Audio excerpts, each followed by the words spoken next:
without them, apparently. Number 10 in the countdown. The Christian view of women in ancient Roman society came in and, like the religion itself, quashed the pagan beliefs preceding them. Pagan times in Rome weren't a merry old good time for women, don't get me wrong, but they had more rights and respect when there was a whole pantheon of women gods whose tempers were to be revered and feared by every Roman man. But then they convert and answer to one god who was depicted as a soul man, making it, pun intended, a man's world. In the 4th century AD, the Andrew Tate of ancient Rome, St. Jerome, set the standard on how you should perceive and treat women around you. If your wife has a bad temper, or if she's stupid, or if she has a birthmark, or if she's haughty, or if she has a foul breath, you'll only learn these things after marriage. You always have to tell her how beautiful she looks. If you so much as look at another woman, she feels rejected. You have to bow down before her and call her my lady, and you mustn't forget her birthday. It's worse if she's pretty than if she's ugly, because then you have to constantly be on your guard.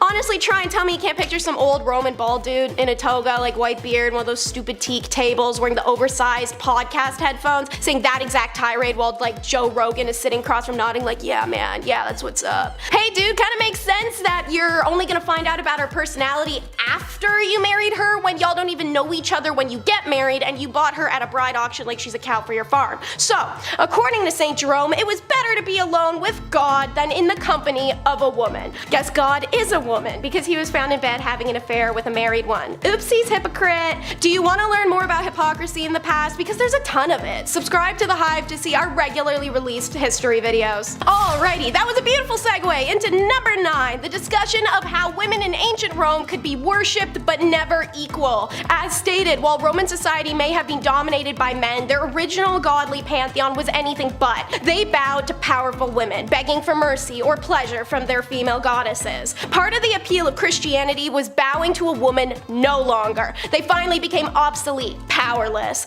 But they were anything but powerless in the era of Roman paganism. Of the 3 supreme deities worshipped by ancient Romans, only one, Jupiter, the king of gods, was male. The other 2 were Juno, the chief goddess and protectress of the empire, and Minerva, Jupiter's daughter, the goddess of wisdom and war. The Vestal Virgins, aka priestesses of Vesta, were ranked among the city's most important residents, having been appointed to this role before puberty, remaining chaste for the next 30 years of their lives. These 6 virginal women held sacred duties like preserving the hearth fire, and Vesta's temple, as it was believed if the fire died, so would Rome. That's a pretty serious job. They also had the most important duties in the kingdom, such as safeguarding the wills of the wealthiest and most prominent Romans, such as Julius Caesar himself, because women were more trustworthy than men, but they weren't to be trusted. Okay, anyway, the priestesses' religious significance gave them unusual power and influence, and they occasionally used it, as when they intervened to save the young Caesar from the dictator Sulla. This worship of women and deifying them into earthly roles such as the Vestals had been the saving grace of women's rights in the horrifically male-centric Roman society. Unfortunately, as said, it was swept away in the name of man. Okay, a break from sad lady facts. For number 8, let's cover warrior women. Yeah, now that's more like it. So, from the northernmost tip of the border with Asia, plenty of ancient European armies were happy to welcome women into their ranks. But historians always agree upon one exception, where the army and navy were almost 99.9% men. Can you guess who it is from the title of the video? Women may have been banned legally from joining the army, but your average Roman soldier would have seen their fair share of female combatants, as well as their own women on the home front. Professor Valentine J. Belfiglio shared that Roman women were capable of close combat as well. Not only were they frequent competitors in gladiatorial shows, but they, like the women of the clans fighting against the invading Romans, were known to take up arms in warfare, albeit in a non-official, unsanctioned capacity. History tells of a few of these women, such as Cloelia, who in 506 BCE freed herself and 20 others from the Etruscan camp and swam them home through enemy spears. For her courage, the Romans erected a bronze equestrian statue with the heroine seated upon it. Belfiglio notes, on the highest point along the sacred way. When the Carthaginian general Hannibal was invading, women and men inhabitants fought valiantly, and they burned his siege engines together. Hannibal would later face and lose to the honored Busa, who aided Roman fugitives from his war regime. So, in summary, women may have been banned legally from joining the army, but your average Roman soldier would have battled against, and sometimes besides, women despite that. Number 7, the right to work. Work was only available to those who had no choice, as their societal status prevented them from leveling up to the ladder to have a better life independently. Even more so, women who were labeled as part of the working class, these women fueled the industrial revolutions, making up to 60 to 80% of the working force in light industries such as cotton manufacturing. Even more so, those who were labeled as part of the working class, women of this era fueled the industrial revolutions, making up to 60 to 80% of the workforce in light industries such as cotton manufacturing. Women that had jobs outside of the home made them less likely to marry, leaving them with no choice but to stay in undesirable situations that made them undesirable themselves. In one study by the Buffalo State had noticed classing women and children together as helpless creatures needing the protection of strong men. They were indignant at the knowledge that women had to support themselves, that they had suffered degrading wrongs as working women. So for some, they'd have to result themselves into committing adult work, or even for some unfortunate circumstances, be sold into adult work, as they had often had heavy debts from predecessors or even used as bargaining chips for their partners. Poor women were not regarded as the Victorian society, as they could not fight back, as men had captured these women, straight up kidnapping them and kept them at their house. Differences in societal classes led to some women being ignored and unacknowledged in society for economic reasons and for the pleasures of some men. Women of the night had no exits of this profession and were stuck in this life, and they would be beaten, tormented, as this was obviously shamed on, as well as being arrested, which would lead us to number 6. Number 6, women who were in prison. In some revolutionary standpoints, being in prison might make you look like a hero or a villain, as it depends on what you were doing or what you stood for. For the Victorian era, women who had been the most vocal at this time for a multitude of things like women's rights, the women who were caught in the act of selling their bodies in order to obtain financial means would be arrested and sent to prison. But even women who were not adult workers would be arrested. Women who had premarital pregnancies, truancies, or adultery, or kept bad company would also be arrested. They would be sent to prisons or reformatories, as for women of these times, a small step off of the Victorian pedestal made for a long fall. Women sent to prison in the Victorian England were subjected to regimes whose project was to enforce idealized femininity. This individualized treatment aimed at more regeneration than discipline, and was administered by an entirely female staff aided by middle-class philanthropic lady visitors. Considering women were placed only into two categories, being a wife and a mother, the reality is that they lived in a world that discriminated heavily against them. Due to their superior physical strength, men considered themselves the dominant sex and sought to keep women subdued for as long as they could. Number 5, prison life. Being accused of being an idle and disorderly woman seems like a very vague and inconvenient statement today, as it holds no worthy of prosecution, but for these women of these times, you would definitely go to jail for that. These roughly defined offenses were common charges against women in the 18th century. At least in some records of the names of these women have survived, there are 2 on the list who are silently identified, only known as an unknown woman, cannot give any account of herself, and the other being accused of being a vagrant and an idiot. Which, of course, being an idiot isn't a crime unless you're doing something idiotic that hurts another person. Then yeah, I guess being an idiot is a crime. It is possible that up to 2/3 of prisoners in the House of Corrections, like the one at the prison called the Wakefield House of Correction, were female. Beating hemp was the usual form of hard labor, as well as if the women refused to comply or being able to commit to tasks, whipping and beatings were also a commonplace, particularly to those who convicted of vagrancy, lewd conduct, and night walking. Number 4, domestic harm. This is sort of stemming back to the whole marriage thing in number 10, as it basically ties in on how horrible life was being a woman in the Victorian era, or just being a woman in general in any historical time. With these sacrifices and determinations of these women, as they ensured the women like me were able to gain access slowly but surely to equal rights, but sadly when it comes to marriage for some of these women, they're also at risk of being in harmful relationships that were extremely normalized at the time. Violence against women and the lack of protection was common, as there were no laws for the physical violations they had to endure. After all, when you got married, everything you owned belonged to your husband, and so did your body, with or without consent. Domestic violence was an issue that captivated the Victorian imagination due to the unprecedented visibility that domestic harm began to receive in the press and the emergence of an ongoing debate during the 1840s and the 1850s. Domestic violence was an issue that captivated the Victorian imagination due to the unprecedented visibility that domestic harm began to receive in the press and the emergence of an ongoing debate during the 1840s and 1850s about the domestic harm and other marriage issues that affected women. Like all laws that slowly opened gateways to other clauses, the 1828 Offences Act that targets working class violence helped a cultural shift on the subject, and domestic violence became a topic to the public. Number 3, the angel of the house. Or the angel in the house. When it came to the liberation, it all stemmed with the women's rights groups fought for equality and over time made strides in attaining rights and privileges. However, many Victorian women endured their husband's control and even cruelty, including sensual violence, verbal abuse, and economic deprivation. And there's no way out of it as it got worse, as a man named Coventry Patmore published a book called Angel in the House. It consisted of poems and the ideal Victorian marriage, and although it came from a place of grief at the loss of his first wife, the book had suddenly become a staple in women's behaviors in marriages, and then became a standard of their status. A woman's proper role was to love, honor, and obey her husband, as her marriage vows stated. A wife's place in the family hierarchy was secondary to her husband, but far from being considered unimportant. A wife's duty to tend to her husband and properly raise her children were considered crucial cornerstones of social stability by the Victorians. Representations of ideal wives were abundant in Victorian culture, providing women of their role models, and the Victorian ideal of the tirelessly patient, sacrificing wife is what depicted the angel in the house. And for these middle-class women, mimicking the angel in the house gave them more opportunities to find a successful match in marriage.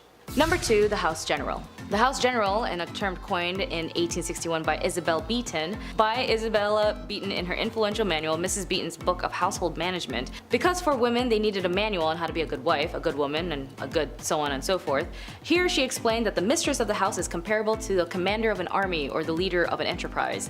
To run a respectable household and secure the happiness and comfort and well-being of her family, she must perform her duties intellectually and thoroughly. For example, she had to organize, delegate, and instruct her servants, which was not an easy task as many of them were not reliable. Isabella Beeton's upper-class readers may also have a large complement of domestics, a staff requiring supervisions by mistress of the house. Beeton's advised her readers to maintain a housekeeping account book to track spending. She recommends entries and checking the balance monthly, but also keep in mind this is the same lady who told people to put borax in bread to save money. This may not seem like a big punishment for some viewers, but if you were told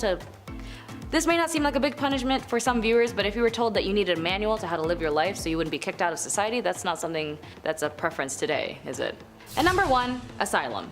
Now, if you're a woman who was out of the realms and just didn't want to be part of society like everyone else, maybe just suffered a series of mental health issues or even just looked ugly, you might find yourself in an asylum. They had such ridiculous reasons to lock up a woman, as I mentioned in the prison section on this list. From being a vagrant, disorderly, or whatever the case was, you'd go to prison, or even more so, to the asylum. For some families, if they just didn't know what to do with you, they just toss you into the asylum for not being complicit. In an investigation by a very passionate and amazing writer named Nellie Bly, she had experienced firsthand on the field of the mistreatments, the devastating conditions, and harm patients had to endure. In her report published in 1887 and later published in the book 10 Days in the Madhouse, it caused such a sensation it prompted the asylum to implement reforms and shed the light on the significant impact on American culture. Anyways, being a woman was tough as hell in the Victorian era, but with their determination for the right to vote, the women's suffrage movement that enforced lawmakers to ensure them to obtain sustainability today is the reason why there are so many genuinely incredible women who are able to become who they want to be. And it is important to note those who do not know how to look back at where they came from will never get to their destination. So be sure to read up and learn a lot. After all, the answer in our future is laid dormant in our past. Number 10 is jewelry making. Egyptians saw deep spiritual significance in their jewelry, but also had a love of aesthetics. And those two things combined to create some of the most unique and lavish jewelry found in history. Worn to ward off spirits, protect health, bring good luck, and more, there were even certain colors and designs that were associated to certain gods and powers. And so, Egyptian jewelers followed very strict rules regarding the mystical aspects of their jewelry creations. While a woman usually would not be a metal worker in Egyptian society, it was very common for her to be making jewelry. The tools were smaller and the process required less heat and thus less danger for her. Metalwork techniques included precious metal sheets that were cut and shaped, notched together. Wire work was accomplished through strip twisting. Pieces could be held together with this wire stripping system or crimping techniques. These strips were also how link chains were accomplished, as well as the securing of beads or the backs of earrings. For jewelry designed exclusively for burial, the metal was often quite thin, as the jewelry of the deceased was not subjected to the wares of everyday life. Precious stones, ivory, real flowers, and shells were all common ornaments, as was name engravements, but it was more common with royalty. Jewelry makers were women of high status due to these contributions and the revelry jewelry held in ancient Egypt. For number 9,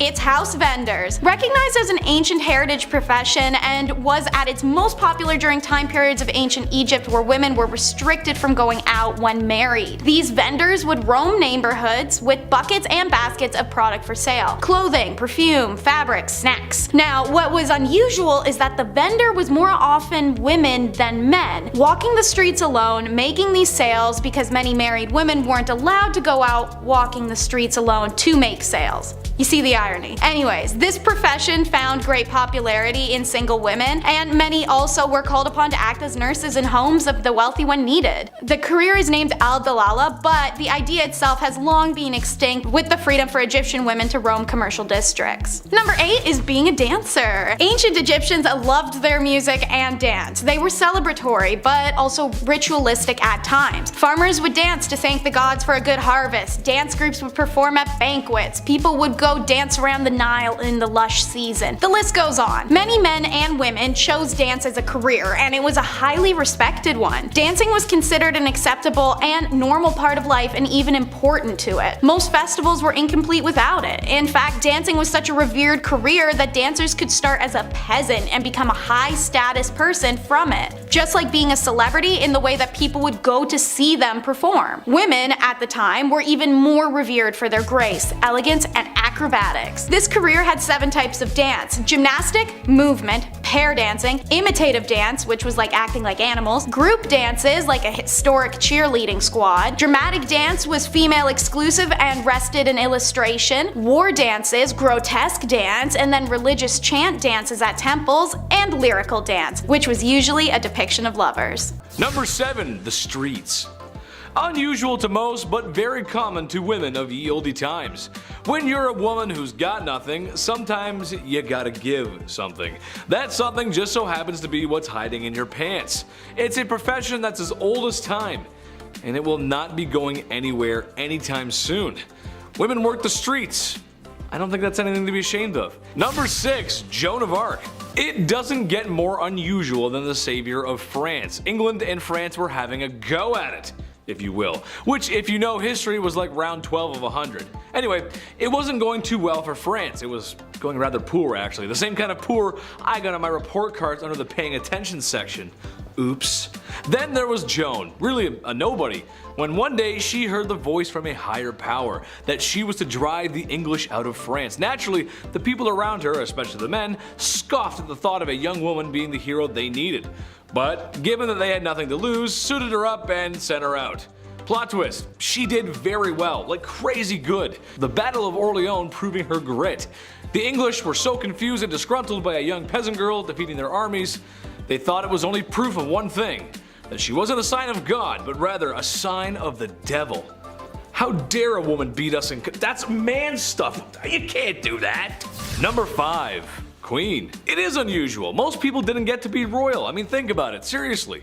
Although I'd certainly like to be, I can't just imagine it. King of the internet, king of the black hoodie, nice, or king of the Chinese buffet. My point is that while women in medieval times didn't get the respect that they deserved, and every girl does, queens just had it better, and that's unusual. The queen might not have been as well respected as the king, but compared to the peasantry, she was fed, had 4 walls around her that didn't leak or wind would, seep through or blow down, and wasn't working herself to the grave every day to provide for a king and queen that didn't think very much about them. That's a really hard life to live. Number 4, cooking. Chief, somebody had to do it. Although, there's something that tells me the food wasn't that good. This isn't exactly Gordon Ramsay's 5-star cuisine. Beans, cabbage, eggs, onions, bread, and of course beer or ale to wash it down. The peasantry just didn't have the same access to food like royalty did. Although with a list like that, it sounds like it's a fast-track way to an upset stomach or some really grody gas, dude. It was women who would often be preparing those delicious dishes. Besides the hours I would spend on the commode after visiting a commoner's house from eating that, the taste is something worth talking about, I think. When you guys are cooking chicken, for example, what are your favorite recipes, spices, flavors? Let us know in the comments, I'm curious. My favorite chicken is barbecue chicken. Brush a little Diana sauce. Medieval folks just didn't have that. More upsetting than that is the lack of spices in general. While there were some, anything not local would have been crazy expensive and not available to common folks. Medieval women did the best with what they could when they had it. That's just how it goes, Chief. I talked to him, he's a chef, he said it's alright. Number 3, nuns. It makes sense, honestly. Becoming a woman of God was honestly a good career choice for a woman. For starters, You become a woman of God, and that means you're protected under His vision.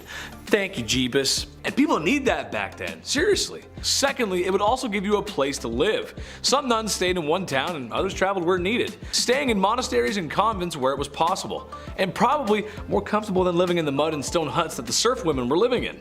And lastly, they got rulers and sticks, and if someone was bad, they would punish them when they misbehave. Oh, sorry sister, I didn't mean to say naughty words in the classroom. I guess you'll have to spank Chetty now, ooh. All jokes aside, this might have been one of the best things for a woman to be, besides royalty or marrying rich. It's just how the times went. Number 2, landowner. I was shocked by this one too, honestly, but yes, women could own land. Sort of. It wasn't a blanket green light, it's a bit more confusing than that. Some could, some couldn't. There was a few rules here and there. They were stupid man patriarch poo-poo rules, but rules nonetheless. In Normandy, for example, only men and their sons could possess land ownership. In the Basque region, both sons and daughters could inherit land. In England, both could, but if there were any surviving men or brothers, then they would be considered first, and not women at all sometimes. So no, it's not as open as today, and you probably would catch some strange looks as a woman rolling up to an empty lot and staking your shovel in the ground. It makes life a lot easier if there aren't so many rules, and I know you guys agree with me at home. The less red tape, the better, right? And be nice to girls, be nice to women. Number 1, artists. This one hits home. I think Chris can agree with me on this one. A lot of male artists, writers, and poets get remembered from history, but there was a few decent female ones too. We gotta give them some spotlight. Just, it sucks that males get all the spotlight. To me, this makes sense. In my experience, a lot of girls I knew growing up had natural talent for arts. I remember growing up in school, and art class was always one of my worst subjects. No, not because I didn't follow directions, but my art never came out the way I wanted it to. I didn't feel the motivation, babe. I couldn't see the motivation. Most of the girls in art class just passed with flying colors. No pun intended. And for writing, well, besides my dyslexia, if you looked at a paper I wrote in the 6th grade versus a girl from my classroom in the 6th grade, what's the difference? Well, you can actually read hers. Mine are terrible. All grade school antics aside, notable artists and writers include Clarica Gouda, that's a cool name, and Hildegard of Bingen. Names you might not know, but for sure are worth a Google search. Rule number 10 is going to be follow the moral encyclopedia. For ornery young men and women desperately desiring physical and emotional intimacy, yet having to navigate a dating culture that required them to act a certain way, well, it meant self-help books were all the rage. And women in particular drowned in them, thanks to the fact that these books were often written by hypocritical men and had been used since before medieval time to dictate and instruct women on how to become the perfect submissive little doll. Some examples are Henry Butter's ominously titled Maiden, Prepare to Become a Happy Wife and Mother from 1868, and Hayden Brown's Advice to Single Women from 1899. Perhaps most famously though, on advising the morals of young women was the Moral Encyclopedia by Charles Varl, which had been making young women hate themselves since 1861. It was a bestseller of its day thanks to the marketing that only decent and morally driven women would own it. To prove themselves as that woman, Victorian gals flocked to the bookstores to absorb some menial patriarchal crap that goes as follows. Read no novels, but let your study be history, geography, biography, and other instructive books. Also, trust no female acquaintance, i.e. make no confidant of anyone, because we don't want you ganging up together. Possibly breaking your feeble tongues, having a conversation. Oh, and if you get a pimple, expect nobody to ever love you again. To quote, remember that whereas the character of a young lady is considered angelic, and blemish in it would withdraw the respect men have for you. Rule number 9 is to follow a handbook of etiquette for ladies. Following on a similar sales tactic of gaslighting, only perfect and honorable women know all the rules of etiquette. Oh, you don't? Oh, well, that's such a shame. Now you lose all your honor. You know, though, I can help you out. It's pretty convenient that right here behind me, I have this book I wrote and it has all the rules. I mean, I can give it to you so you can restore your honor if you give me like $30, I don't know. So, what's in this immensely popular bestseller from the 1860s that bullies women? Well, I'm so glad you asked. First up, keep that bling to a minimum, mamas, as you should never wear mosaic gold or paste diamonds. They are representative of a mean ambition to appear what you are not, and most likely what you ought not to wish to be. You got a problem with that? Well, sucks. Pipe down, because it's better to say too little than too much in company. Let your conversation be consistent with your gender and age. Don't forget to never talk about yourself either, as such discussions cannot be interesting to others, and the probability is that the most patient listener is laying the foundation for some tale to make you appear ridiculous. If you do open your mouth and your choice is to be a dirty joke, girl, BFF, because a double entendre is detestable in a woman, especially when perpetrated in the presence of men. No man of taste can respect any woman who's guilty of it. Oh, my personal favorite. Did you break something while a guest in someone else's house? Nah. As a lady, you can't do that. It's not possible. Pretend like nothing ever happened. Don't own up to it and gaslight your host. If at another's house, should you break anything, do not appear to notice it. Your hostess, if a lady, would take no notice of the calamity, nor say, as is sometimes done by ill-bred persons, "Oh, it is of no consequence." Rule number 8 is having a dress for all occasions. Should you not? Well, that's not proper etiquette. As a middle or upper middle class Victorian woman, your job was to spend your day like a Bratz doll, changing every few hours. This is because of the strict etiquette of the time, which dictated that certain dresses were for certain activities, which meant you had to plan your errands around your outfit changes that made it possible for you to run your errands. Isn't that fun? Women would start with the morning time dress, which was relatively comfortable by Victorian standards. However, for us, it would still feel like wearing an iron reinforced tube sock on our entire body. It was simpler in appearance and designed for only the home. Want to take a stroll in the park? Out of the morning dress and into the walking dress. The skirts are shorter by several inches and didn't have a train, so they weren't dragging a leaf pile behind them as they went. The materials were usually rich in color and pattern to be admired amongst the greenery. When women returned home from their daily walk, they would change into dress number 3, or the afternoon dress for receiving visitors or visiting others. The skirts had a longer train and the neckline was usually a little lower. After some visiting time, dress number 4 gets whipped out for dinner, and it was the most formal of all casual dresses. Usually silks, satins, velvets, exactly the type of precious material you want to spill food on. Ball gowns weren't for regular wear, but they were required for fancy occasions, so you had to own them too. It's because of a cheater's fama. Number 7. While fama is a Latin term for reputation and good name, every country had its own version of this fama. And if you cheated, or were even just accused of cheating in 13th century France, which by the way happened a lot because husbands just want to get rid of their wives, the woman was always the center of the punishment, even if that was the man who had been cheating. This is because the status is all a woman ever had for a very long time, and the name of her family's reputation laid on her shoulders. Thus, all that pressure to be religious, virtuous, and most importantly, a submissive woman. The customary laws of Agen province list public humiliation for both the wife and her lover as the appropriate punishment for adultery. If the man could escape before or even after arrest, he could get off without any punishment, and his partner had to face her punishment alone. The woman got no such reprieve, even if she was just the mistress he cheated on his own wife with. In fact, if she tried to escape arrest, it warranted a death sentence. Women whose fama suffered through public shaming, walk of atonement, were no longer deemed honorable members of society, and seeing as standing of individuals before law at the time was often based on their reputations, what others thought of them, and how they behaved in public,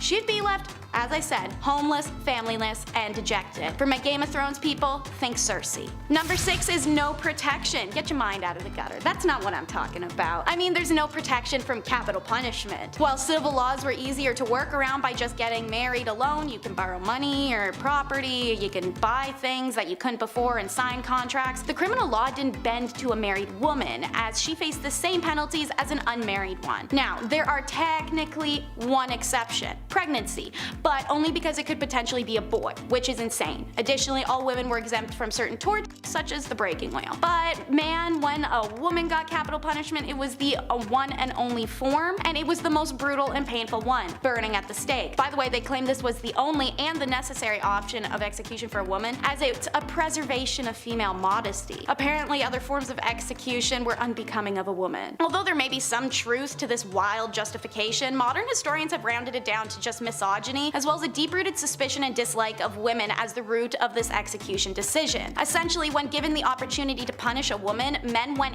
ham for it and wanted to see her suffer as much as possible. So women experienced the worst executions of the Dark Ages. Number 5 is why women want to stay in religious favor. In medieval Europe, a device was literally invented for women who defied their religious beliefs. Pyramid-shaped and made of wood, the woman who dared to defy her god should fear this. See, they would bind the woman's hands and ankles and then sit one of her two openings on the peak of the pyramid. She would then be incapable of shifting her weight anywhere else and was forced to put her weight down on the tip. It would slowly slide upwards and inwards, and the longer she was pressed down on it, the more her body split apart. These women would be left for days on end sometimes on this device. The device's slow, agonizing death can be compared only to the shame it inflicted as well. The woman was stripped nude and forced to suffer this torture in public for all to see. Number 4 is harems. To start, the word harem is derived from the Arabic word harim, and it often means sacred, forbidden, and sometimes sanctuary. This was an accurate name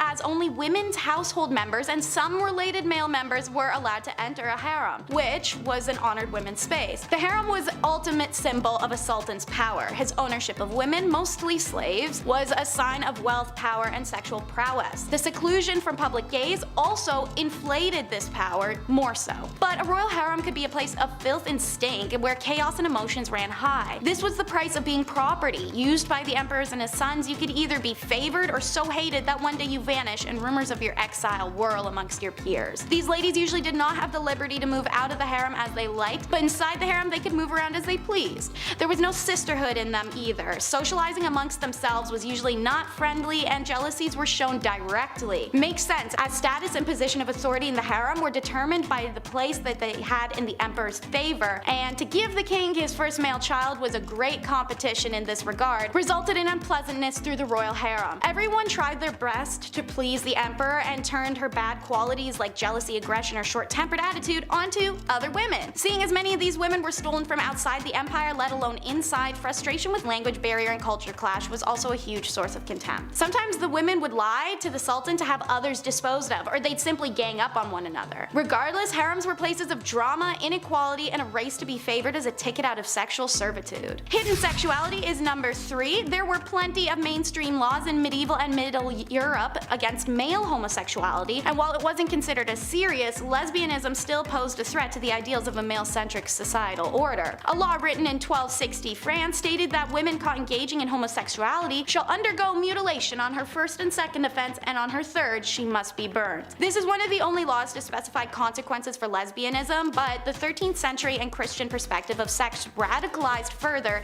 into modesty. Lesbianism was equated to sodomy at that time point and therefore carried a similar sentence: death. There is sufficient evidence of lesbians in Middle Ages, most of which come from the church. Turns out many nuns were sexually active lesbians, and the church directly acknowledges their presence by having to pass laws establishing penalties for nuns caught having sexual relations with each other. So not only were they having sexual relations with each other, but it was enough that the church had to do something about it. For example, during the 8th century, Pope Gregory III gave penances of 160 days for unnatural female acts. Still, no torture or death though. This is because as long as phallus or other phallus-shaped objects weren't used or involved, the relationship wasn't considered real intercourse. Real intercourse involved procreation after all. So eventually, when Christianity upped the ante, however, any sexual act that caused pleasure, which now included lesbian intercourse or plain old self-stimulation, was now considered sin. So like most women of the Middle Ages, even bisexual and lesbian women had to settle down for a man at that point. Anyone who struggled with sexuality can imagine how dreadful it would be to live that way. Divorce was a nightmare, which is why it's number 2 in our countdown. Laws worldwide were unforgiving of divorces, literally always to the woman. In Chinese laws, a woman could only divorce her husband if he mistreated her family, not even her. He, on the other hand, could divorce her for anything. Some accepted grounds for divorce were failure to bear a son, evidence of being unfaithful, lack piety to the husband's parents,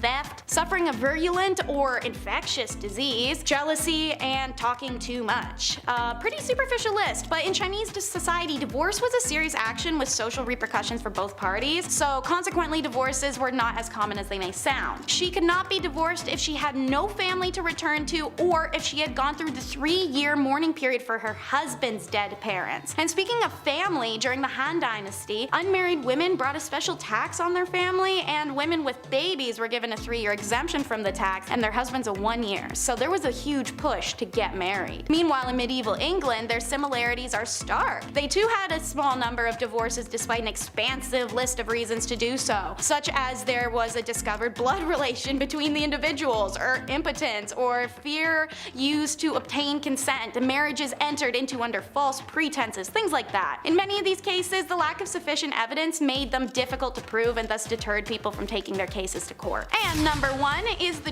tradition of foot binding. It existed for around 10 centuries, and there are women alive today who still have feet that are the result of feet binding. Foot binding involves systematically breaking the feet and shaping them inwards. This tradition started in the Five Dynasties 10 states period of the 10th century, when beloved concubine of the emperor built a gilded lotus flower stage and performed a dance on bound hoof-shaped feet. Being a beloved concubine, the other concubines of the emperor attempted to imitate her feet to curry his favor. So, foot binding began within the royal court and spread through China as the next fashion fad. It's done in a ritualistic ceremony accompanied by a variety of traditions to ward off any bad luck. They began by tucking the toes under the feet and using a long, tight ribbon wrapped up to the ankle to hold it all in place. Anytime the foot grew, they broke it inwards more, a process usually taking 2 to 3 years. The foot would remain bound for the rest of a woman's life. There is a whole list of issues this caused. Outside of extreme agony and being a handicap, it caused some women pain for the rest of their life. Their walk was changed, as was their posture, and the idealism of a slim body to lighten the pressure on one's feet was all the rage. The binding of feet actually caused the women to develop strong muscles in their hips, thighs, and buttocks, so much that the characteristics were considered physically attractive to Chinese men of the area,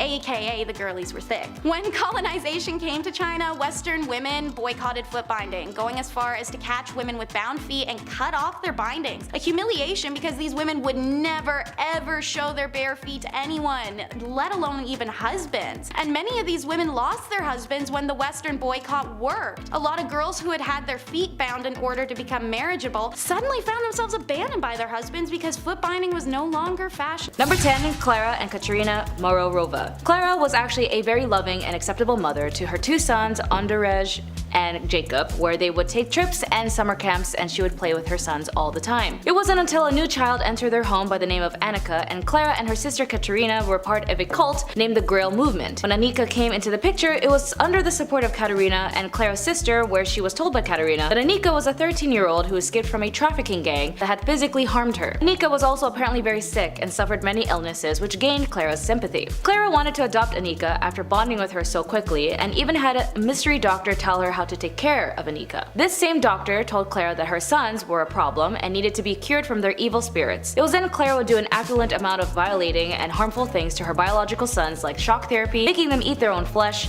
dunk their heads in water, as well as invite others to her cult to do the same. Annika would also lie to make the aggression towards the boys even worse. It was until a man named Edward had a CCTV camera for his newborn baby when Clara was caught in the act. Clara and her sisters were caught, and it turns out Annika was actually a 33-year-old woman posing as a 13-year-old named Barbara, who had a disease that made her look younger than she actually was. She was eventually arrested as well, which if you've seen the movie Orphan, it's actually based where this was from. Clara got 9 years in prison and her sister got 10 years, since her sister Katerina actually knew who Barbara was the whole time. Number 9. Cordelia Botkins. However you were in your relationships or affairs, be aware of ex-lovers who might never want to let you go. Cordelia met her lover, a highly regarded reporter, John Preston Dunning, when he was bicycling in San Francisco. At that point, she was 41 years old, 9 years his senior, and although they were already married to their own partners, John was very smitten by Cordelia. John eventually was left by his wife, who discovered the infidelity, but for Cordelia, her husband was pretty cool with it. John also had issues with gambling debts, and he was let go from his job because he was a heavy drinker, so he had to move in with Botkins' hotel. Their affair lasted for about 3 years, but ended when John was rehired to cover the Spanish-American War. When he left San Fran, he told Cordelia, "Baby girl, I am not coming back," and he even reconciled with his wife because he was leaving for Cuba, where he helped survivors of the Spanish battleships during the Battle of Santiago de Cuba. Cordelia, however, didn't care for this and wanted him back, so she sent anonymous letters to his wife Elizabeth detailing her husband's affairs. Unfortunately, it got worse when Elizabeth opened a box of candies addressed to her and her sister with the words, "With love to yourself and baby,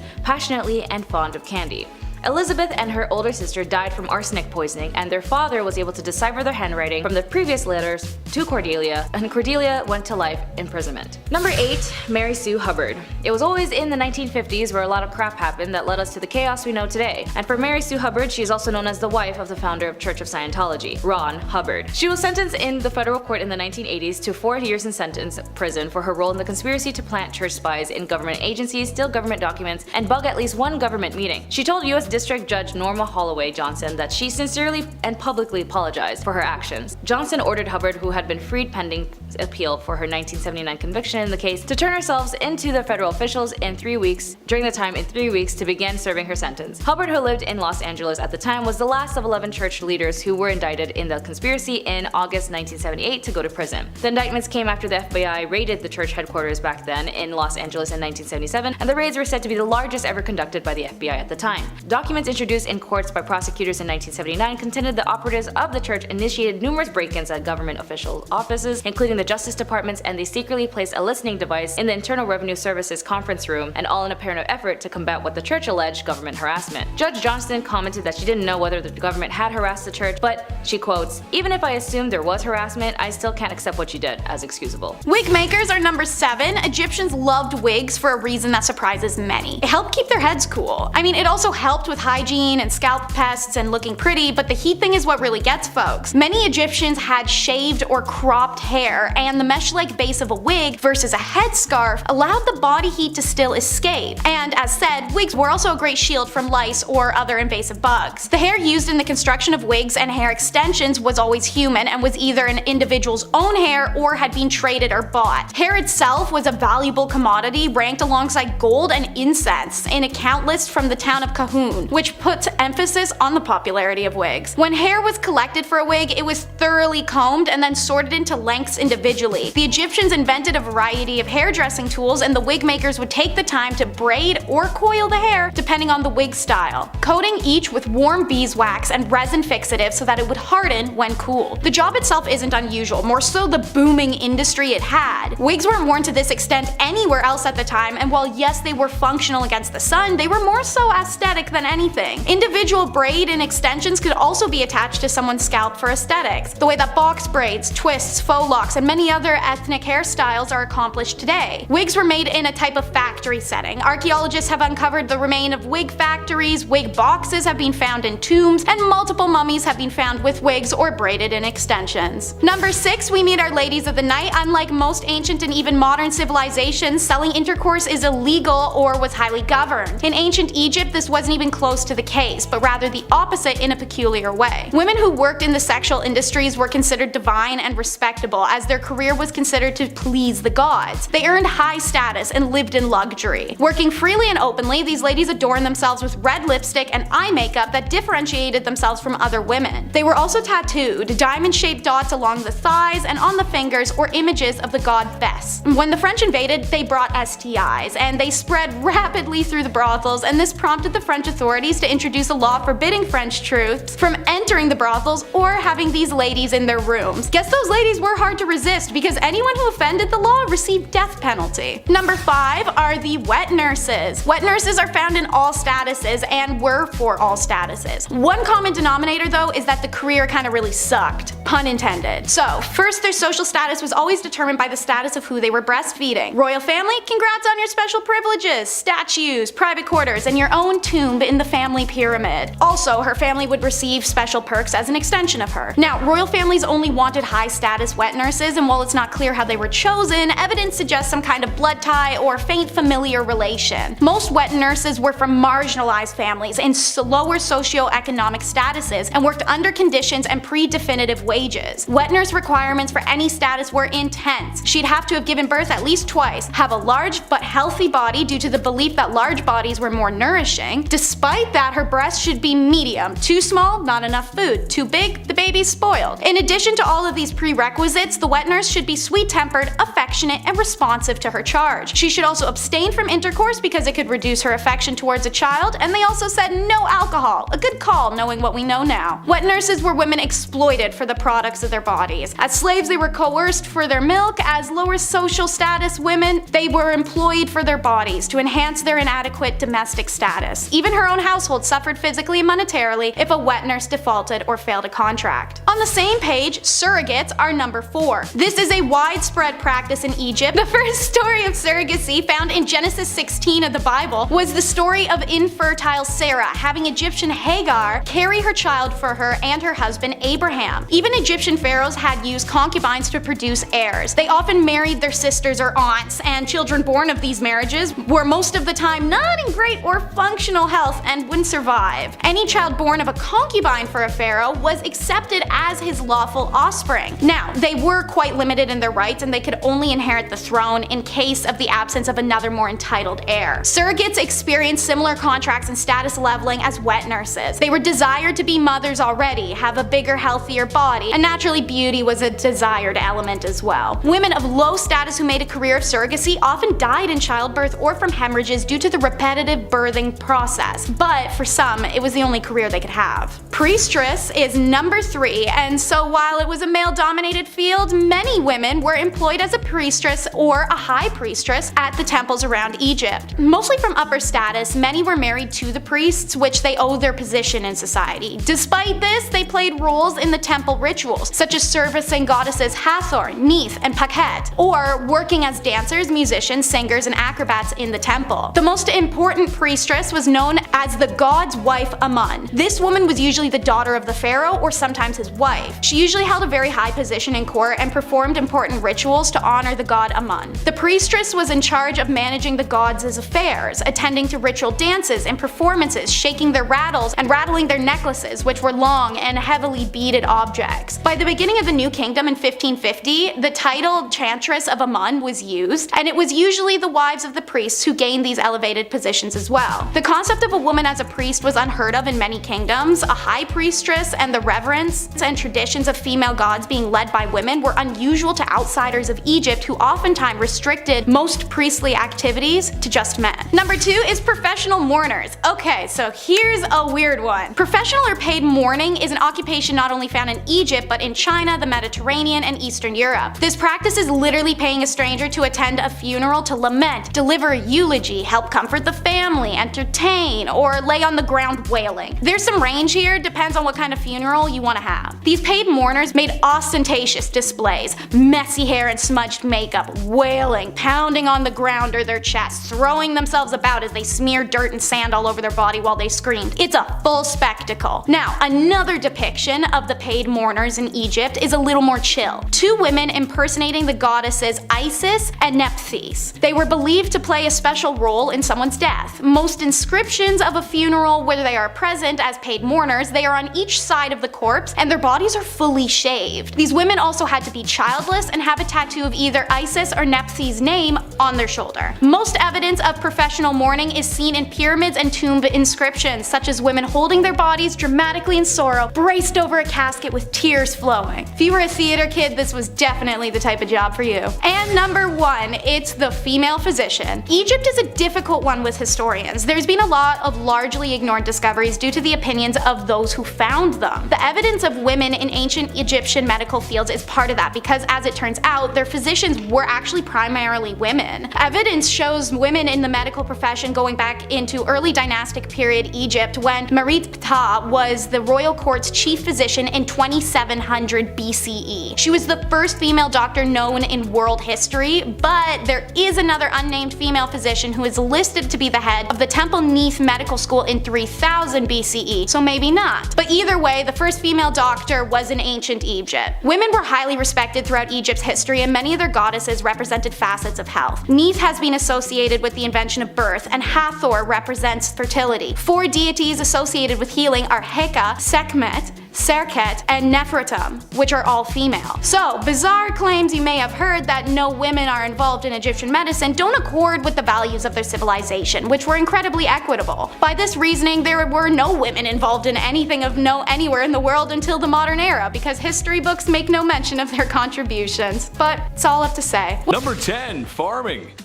In a world with a lack of food, not because I ate it all, which is honestly a good reason, peasantry had to work on their farms not only to feed the rich, but also themselves.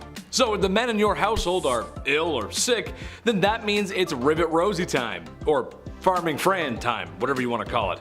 I don't need to tell any farmer out there how tough their job can be. Being a medieval woman farmer, that's tough. Also, they probably weren't allowed to wear clothing that was more suitable for plowing fields. And of course, there's a woman trying to do a man's job. How dare she? People just should have let them be. There's a good chance the crops wouldn't make it either. a green thumb would have come in very handy. A tough job nonetheless. Number 9. Beer Maiden. This one goes out to any woman who's ever had the pleasure of working at a certain restaurant that's fixated on women's chests. You know the one I'm talking about.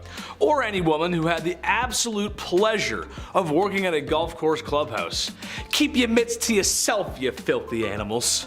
I can't imagine the bar maidens of ye olde times had better luck. There really aren't a lot of laws to protect them either. But basically, they helped serve ale in the taverns and inns, which brought in all kinds of unsavory types. Mind you, it's not as bad as it would be in Skyrim or, other fantasy RPGs, but it's still a sour bunch. Sometimes there were just barrels of ale and the maiden's job was to simply just keep filling the tankards and handing them out. I'm sure she was well respected and not even once ever had her personal space infringed upon, right? Of course not, no. Number 8, caring for children. Hey, someone had to do it.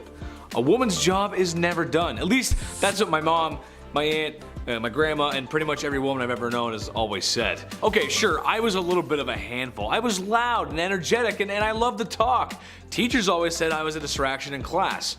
Alright, maybe I was, and maybe I still am. Okay, I am. But at least the women caring for me had the modern amenities of the 21st century. A fridge full of fresh food, washing machines, cars, and a solid structure with 4 walls. So you can imagine if you had to deal with a kid like me back in ye olde times, just with none of the nice stuff that makes life today a lot of fun. Ye olde Chetty running amok.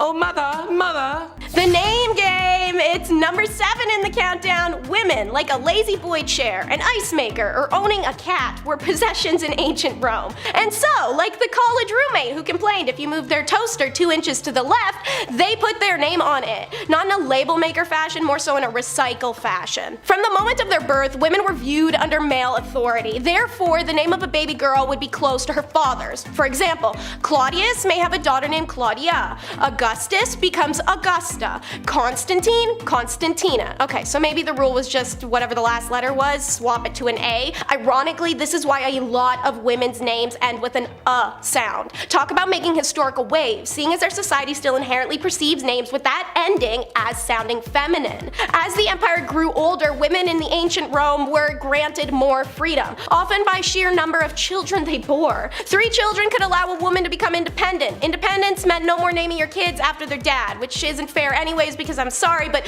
who carried this kid for 12 months and then had to push it out? Thus, daughters started being named after goddesses, their mothers, their aunts, and plants. Anyways, number 6, once you were old enough for baby time, you were married off, and when that happened, you donned a stola. In my recent video, the top 10 messed up marriage traditions in ancient Rome, I explained the Roman marriage ceremony and also the garb worn. The flammeum was an egg yolk yellow veil worn by brides that they would lift from their face and hair in preparations for vows, to instead fall down on their shoulders and biceps. This placement of the veil signifies her donning the stola. The stola was a type of long overlay. Sometimes it was in the form of a dress itself, but oftentimes it was an additional soft and light drape of material. It was worn by married and respectable women and was also associated with modesty. For those who could afford it, a stola with decorations around its neckline was available. This trim could be patterns, embroidery, beads, and motifs. When initially introduced, the stola was a preserve for the upper-class patrician women in the early republic. But over time, the right and then the absolute expectation to wear it extended to the lower-class women. The palla, a rectangular shawl, was also worn over it as a cloak and draped over the left shoulder. Any women who were convicted of adultery or were working girls or actresses were forbidden to wear a stola in public. Part of what dictated the stola, however, was number 5, the stupid Oppian Law. So, in 215 BC, the Roman men who were overtaxed passed the Oppian Law, named after Gaius Oppius, the tribune of the plebeians who instituted it. And it was passed 1 year after Rome's catastrophic defeat at the hands of the Carthaginian general Hannibal. To summarize it in the laziest terms, Oppian Law was initiated by a group of poor people seeking revenge against the wrong source. Instead of trying to coup their government for the taxation, they lashed out at women and their already minimal freedoms. This new Oppian Law limited Roman women's allowance to ½ an ounce of gold and prohibited them from wearing dresses, multicolored garments, or anything with purple borders, as purple dye was very expensive. It also prohibited women from riding in a carriage except on a long journey, pregnant or otherwise. years. 20 years after it's imposed, Marcus Fundanius and Lucius Valerius, the tribunes of the people, brought a motion to repeal the Opinion Law. Noblemen came forward hoping to persuade or dissuade them. A crowd of both supporters and opponents filled the Capitoline Hill. The matrons and maids of Rome, whom neither council, shame, husband, and father's orders could keep them at home, proceeded to blockade every street in the city and every entrance to the forum. As the men opposing came down to the forum, the women tried to reason with them to let them too have back the luxuries they'd enjoyed before. The Republic was thriving, and that everyone's private wealth has increased with every day. When the speeches for and against the law had been made, even more women poured into the public the next day when the vote was to be cast. Together, they besieged the door of the Brutuses, who were vetoing the decision to repeal the law, and they didn't stop until the tribunes changed their minds. The women of Rome, as a collective, forced the men to repeal their biased law. Number 4 is a bit of a strange one. It's what's best. Wealthy Roman women didn't believe in breastfeeding their own children. Instead, they handed them over to a wet nurse, usually a prisoner or a hired free woman who was contracted to provide this service. Soranus, the influential author of a 2nd century work on gynecology, prescribed that a wet nurse's milk might be preferable in the days after birth, on the grounds that the mother could become too exhausted to feed. He did not approve of feeding on demand and recommended that solids such as bread soaked in grape juice should be introduced at 6 months. Soranus also pointed to the possible benefits of employing Greek wet nurses, who could pass on the gift of her mother's tongue to her charge. Did he think that she would be able to give language through breast milk? You know what? Never mind. This flew in the face of advice from most Roman physicians and philosophers who always suggested that mother's milk was the best for both the child and the mother's health and moral character, on the grounds that wet nurses may pass on, not kidding, their crappy flaws or personality to the baby. These same men also usually pitched that women who did not feed their own child were lazy, vain, and unnatural, and only cared about possible damages to their figures. The hatred of women was very real. Alright, well, let's get away from the terrible medical beliefs of ancient men. Number 3 will be the OG hair extensions. Historical evidence from Pompeii suggests hairdressing shops, known as torresos, existed. It makes sense. Roman women did have certain hairstyles expected of them based off class or marital status. E.g., unmarried women put their hair up in woolen bands when going out and added a gauzy hair veil to boot. While single women were expected to have their hair up, it doesn't mean it couldn't be styled. They pepper in braids, twists, and curls. More noble or prestigious women could arrange their hair more elaborately in various styles such as long curls and waves. The curls would be made by dipping tongs in fire. Cool, right? But one specifically weird little tidbit is that brunette, ginger, and raven hair Roman women had a fixation with blonde hair. This interest was caused when Roman warriors brought back captured women from France and Germany and quickly became incorporated into the imagery of their gods and goddesses, who oftentimes had dark hair or the more heavenly and revered color of ginger before this point. The Roman ladies would dye their hair blonde with pastes and powders in order to copy the blonde hair of their working girls and captives, but the color would eventually come off as they hadn't figured out the chemical composition to permanently bleach hair yet. To solve this vanity issue, the hair of the blonde working and captive girls was chopped off so Roman women could wear it as wigs. Might as well make number 2 all about the Roman face mask then. Why? Because it was gross. Just so gross. Y'all ready? Homegirls back in the day made face masks composed of sheep's wool soaked in a soupy paste mixture of animal placenta, excrement, and urine, as well as sulfur, abrasive oyster shells, and bile. Who's bile?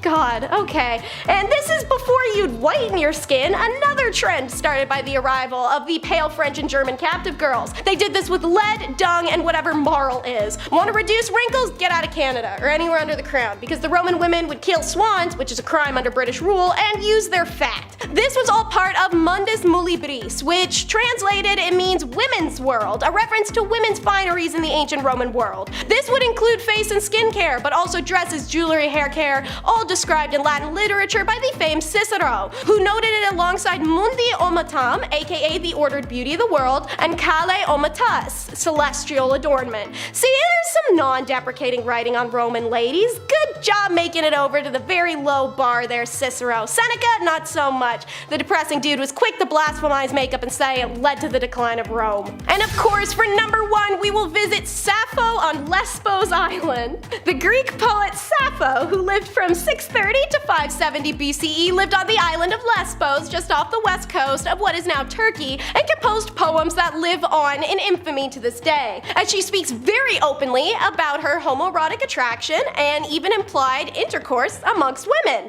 These poems are mostly written from the perspective of herself as a character, but what did the Greeks and Romans think of this? How could these poems be so widely adored that they're remembered to this date? So, like I've mentioned, men wrote Roman history, so they weren't particularly interested in what women got up to when men weren't around. As a result, we know little about same-gender relations of women in Rome, but what we do know is telling.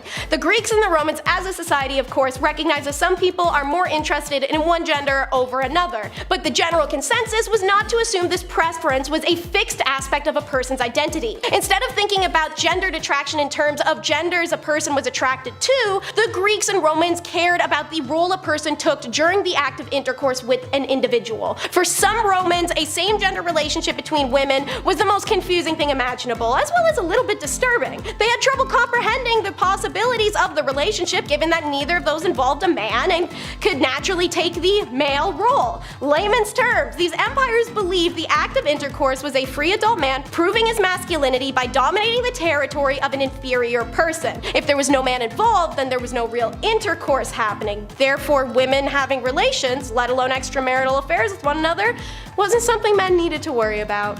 So, in at number 10, we have witch marking. I'm trying to avoid some things we've already covered in similar videos, so while we've discussed witches, let's talk about witch marks. So during the English and Scottish witch hunt days, there was a belief that witches always had a natural skin mark. This could be a mole or a scar or a pock mark or even a really bad zit. So when they came across a woman whom they thought were a witch, but she didn't have any of those markers, that was the end of it, right? She isn't a witch? Well, no, they gave her a skin mark instead, specifically by using a pricking needle which the witch hunters would carry. These needles repeatedly pricked the flesh of the accused until it produced the result that wouldn't bleed but was insensitive to pain, which fulfilled the criteria of a witch's mark. It's a subtle punishment for something that they were yet to be accused of, because by giving them the mark, they could now accuse them. These witch hunt days were a whole mess. Number 9 is marking your territory. Not in a cool, sexy, I got a tattoo way, more in a Scarlet Letter kind of way. As you'll learn in this video, a woman who cheated or even was single and just engaged in intercourse of her own free will could be classified as a sinful adulterer and cheater and be punished, usually a lot worse than a man. So when Nathaniel Hawthorne wrote the Scarlet Letter, he took inspiration from real life events. The letter, which for the character Hester Prynne was just a red A, was usually the letters AD, which stands for adultery, as outlined by the Plymouth Colony Law in 1658. Multiple accounts across Europe verify that someone who was being marked was to be seen out in public without it, could be subject to public whipping and other public humiliations that ensured a person's social alienation. Like in the Scarlet Letter, when Puritan minister Arthur refuses to admit his sinful side of the act with Hester, he's branded with an A in his chest. In a man's case, while this was of course painful, it was allowed to be hidden. He also didn't have to face the societal consequences the way any woman would have. For number 8, we travel to discuss status degradation. While it still persists today, not everyone knows what it means. So essentially, you do something wrong, oopsies, you lose some of your basic human rights. You could steal something, have relations out of wedlock, cheat on your partner, miss some work. Every empire that has used this tactic has had a variety of ways that you could mess up and receive this punishment. Naturally, in times where a woman was property and couldn't buy things, own things, or do things, or breathe without having a man side-eye her for it, this was a monumental punishment to receive. Under the Roman Empire Augustus, who reigned from 27 BCE to 14 CE, a woman guilty of adultery could lose several rights as a citizen and suffer a financial burden. Noblewomen in the Kingdom of Korea during the Chosun dynasty faced a similar degradation of their societal status if they were found guilty of remarrying as a widow. This intentionally made it hard for Korean women to remarry, as they would have nothing to offer a new husband, no inherited lands or funds, and a societal belief deemed her as used goods. Even the descendants of widows at the time who had remarried faced status degradation. They were barred from ever holding office. Adulteresses in the Chosun were stripped of many of their rights and privileges once they were demoted to low-born statuses. As serious as these punishments may seem, some high-status women who committed adultery in the Chosun dynasty faced an even graver punishment, which was death. So why take someone's status from them as a criminal punishment? Well, because aside from the fact as a woman you'd essentially be left jobless, homeless, and without any family. Punishment number 7 is the 4 witnesses. The Ottoman Empire was born very shortly, around 100 years at most, before the European medievals period started. As stated, it began when Rome broke from Constantinople, and thus it finished alongside the other European nations in the 16th century. How they punish adultery is akin to many cultures. Man cheats, no punishment. Woman cheats, world must be ending. The Ottoman criminal code did not distinguish between fornication and adultery. Zina was the word used for both, and both were unacceptable from a woman of any kind. And when caught in an alleged act of zina, in order to ensure the women were not wrongfully accused, the accusers required to produce 4 witnesses of good standing that actually observed the act of intercourse as it was happening. Imagine that. You walk in on your wife in bed with your best friend. So you have to run yelling into the streets for 4 people to come right now and see them while they're still hurriedly dressing, so you have some chance of getting her punished. However, even if you do manage to pull off 4 witnesses, if the witnesses can't be found at the time of the woman's trial, then the accusing husband will be flogged 80 stripes and ignored. So what I'm hearing is, as a cheating wife, you could essentially make the little problem go away if these 4 witnesses were to, I don't know, just casually disappear before the court date. However, on a terrifying note, the husband's second option when calling the 4 witnesses to his house is taking justice into his own hands. He can actually just kill his wife on the spot and face no punishment, nor require going to court, even if the witnesses didn't see the wife cheating beforehand. Punishment number 6 is marks and tattoos. European medieval period started with the fall of Rome in 476 AD and extended to roughly 1450. Meanwhile, a fun fact, the Americas never experienced a medieval period because a feudal system was never actually established in that hemisphere. In Nathaniel Hawthorne's The Scarlet Letter, protagonist Hester Prynne is marked with a red A to see her as an adulterer. This was practiced in a few regions of medieval Europe, such as Spain, France, even Britain. However, it was reserved for working girls and their keepers and continued well out of the medieval period until the Ancien regime. Women who committed the crime of Puritanism were branded with hot iron to show the world how frivolous they are. The working girls received a P on the arm, the booty, or the forehead, which I feel is a bit vindictive and personal. Meanwhile, the keepers were branded with an M, accompanied by a fleur-de-lis. King Charles IV even made them outlaws, stating that may all girls of joy and public women desolate from our court in said time under pain of whip and mark. After the establishment of the New World, which is out of the medieval period, but as stated, the Americas didn't have one, we see branding laws in colonies more akin to Hawthorne's Scarlet Letter, such as the 1658 Plymouth Law that stated adulterers must mark every garment they own to identify them of their crime. Adulterers seen publicly without their letters were subjected to public whipping and further humiliation. Punishment number 5 is just gross. The medieval and feudal periods of Japan, they hold hands on this one, stretched from 1185 to 1603 CE, and they easily had one of the most disgusting punishments I've heard of for female adultery, suspected or confirmed. It existed from the 12th to the 9th century Japan, however it was more so practiced in remote villages. A wife accused of adultery was punished by a defacing, and this defacing was done by seed, exactly the type of seed you're thinking, so I'm going to be talking around the subject due to a graphic nature. If a husband suspected that his wife had been unfaithful, he and his friends would take her to a remote area where she'd be restrained, and the men would take turns standing above her and deface her. When the adultery isn't suspected but actually caught and confirmed, the adulteress would be led through the village naked before tied up in the center on her knees. Paper screens would be set up around her so that the men in the village who were urged to participate in this horrific act of public shaming may have privacy while they deface her. The screens only protected the men from indecency. The adulteress would remain exposed for the public to see what was happening to her. Punishment number 4 is working girl. Hard to follow up that last one with anything worse or more gross, but the medieval Japan had an eye for an eye judicial system that balanced crime and punishment. Japan had no gender bias, and crimes done by women were not punished lightly, the way counterparts in Europe or China would have. Equal punishments were imposed for the same crime no matter the gender. So it's a bit strange that arsonists would be burnt at the stake, thieves have their hands cut off, liars lost their tongues and ears, but women committed a petty crime and was sentenced to work time duration as a working girl, which arguably is not even close to payment in kind. Additionally, a woman could have her head shaved as punishment for her crime. In larger empires, this was often the punishment for adultery, which is far better off than the one in the villages. The husband would also be granted an automatic divorce from his now bald and weepy ex-wife. Since punishment was equal, a man got his head shaved too, had to repay dowry, and get publicly shamed, right?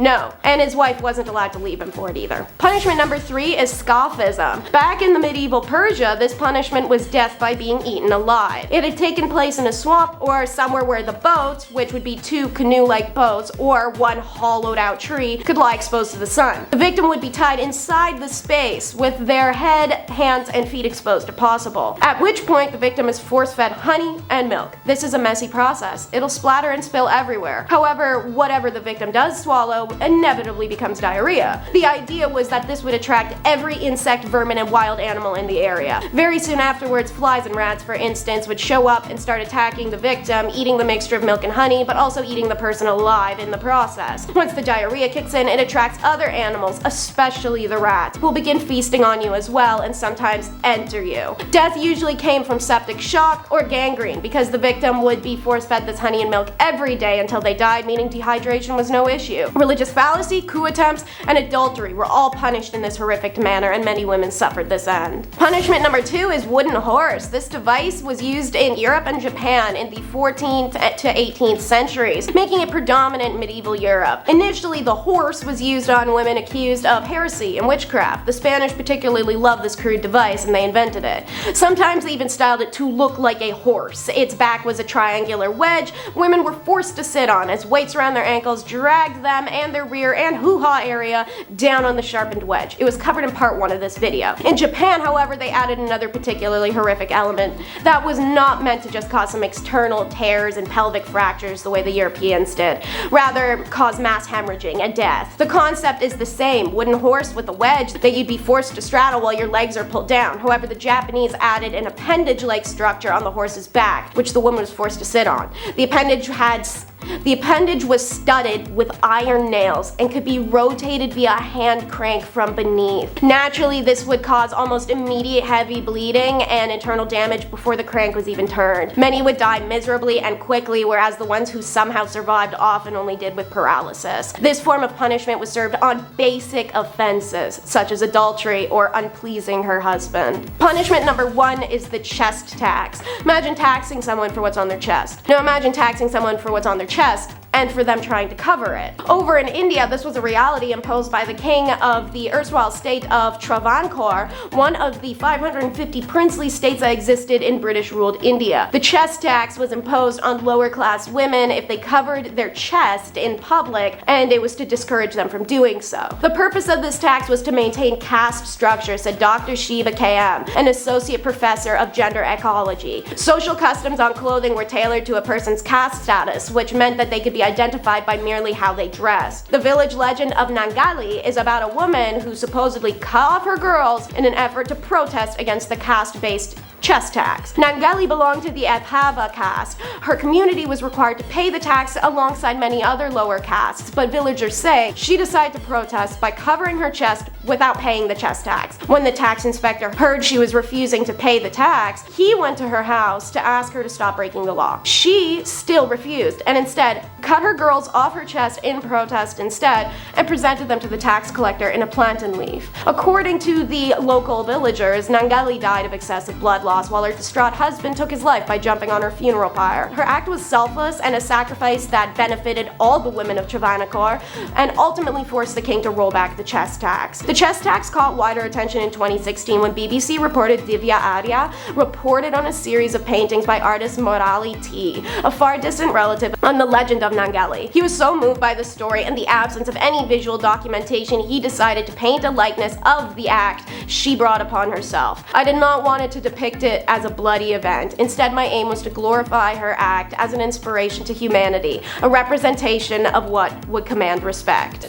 Number 10, marriage. Poor good women have lost a marriage into war, famine, disease, and disaster. I know some might think initially that this isn't a punishment, but in the cases of the Victorian women, the societal status of being a woman was only seen based off of the ideologies that needed to be pure and clean. Your bodies were seen as temples, and it shouldn't be decorated with jewelry, nor should it be used for physical activities or your own personal pleasures. You couldn't oppose men, and you being wealthy or a spinster was the only exception. Single women were looked down on with shame and pitied, and as your main purpose as a woman was to marry and reproduce. Even young girls at the age of 8 to 12 would stop working as if there was no child child labor laws or protection laws for children, and as soon as these women, or young girls, were able to menstruate, they would be negotiated into marriage and no longer be able to sustain themselves financially or just be a kid. And being a poor married woman wasn't an option, as you had no individual rights under law. Married women were only seen as one with their husband, and the husband would be the manager and entitled to all of your properties, as it was seen more as a business, and you were being micromanaged constantly until death do you part. Number 9. No rights. As I mentioned with marriage, women didn't have any rights, as they were seen primarily as second-class citizens, and if you were a woman of color, my goodness, you were definitely seen less than human. Women who had to be married ended up losing everything they owned, inherited, or earned, and it would belong to their husband. Once a woman married, control of any property she owned, as well as any income she received from it, passed to her husband. Although he could not dispose of it without her consent, her property, her personal property such as money, or earnings or investments, and personal belongings such as jewelry, passed absolutely into his control. She could not part with them without his consent, and if you were in a loveless marriage or a harmful one, you couldn't divorce your husband.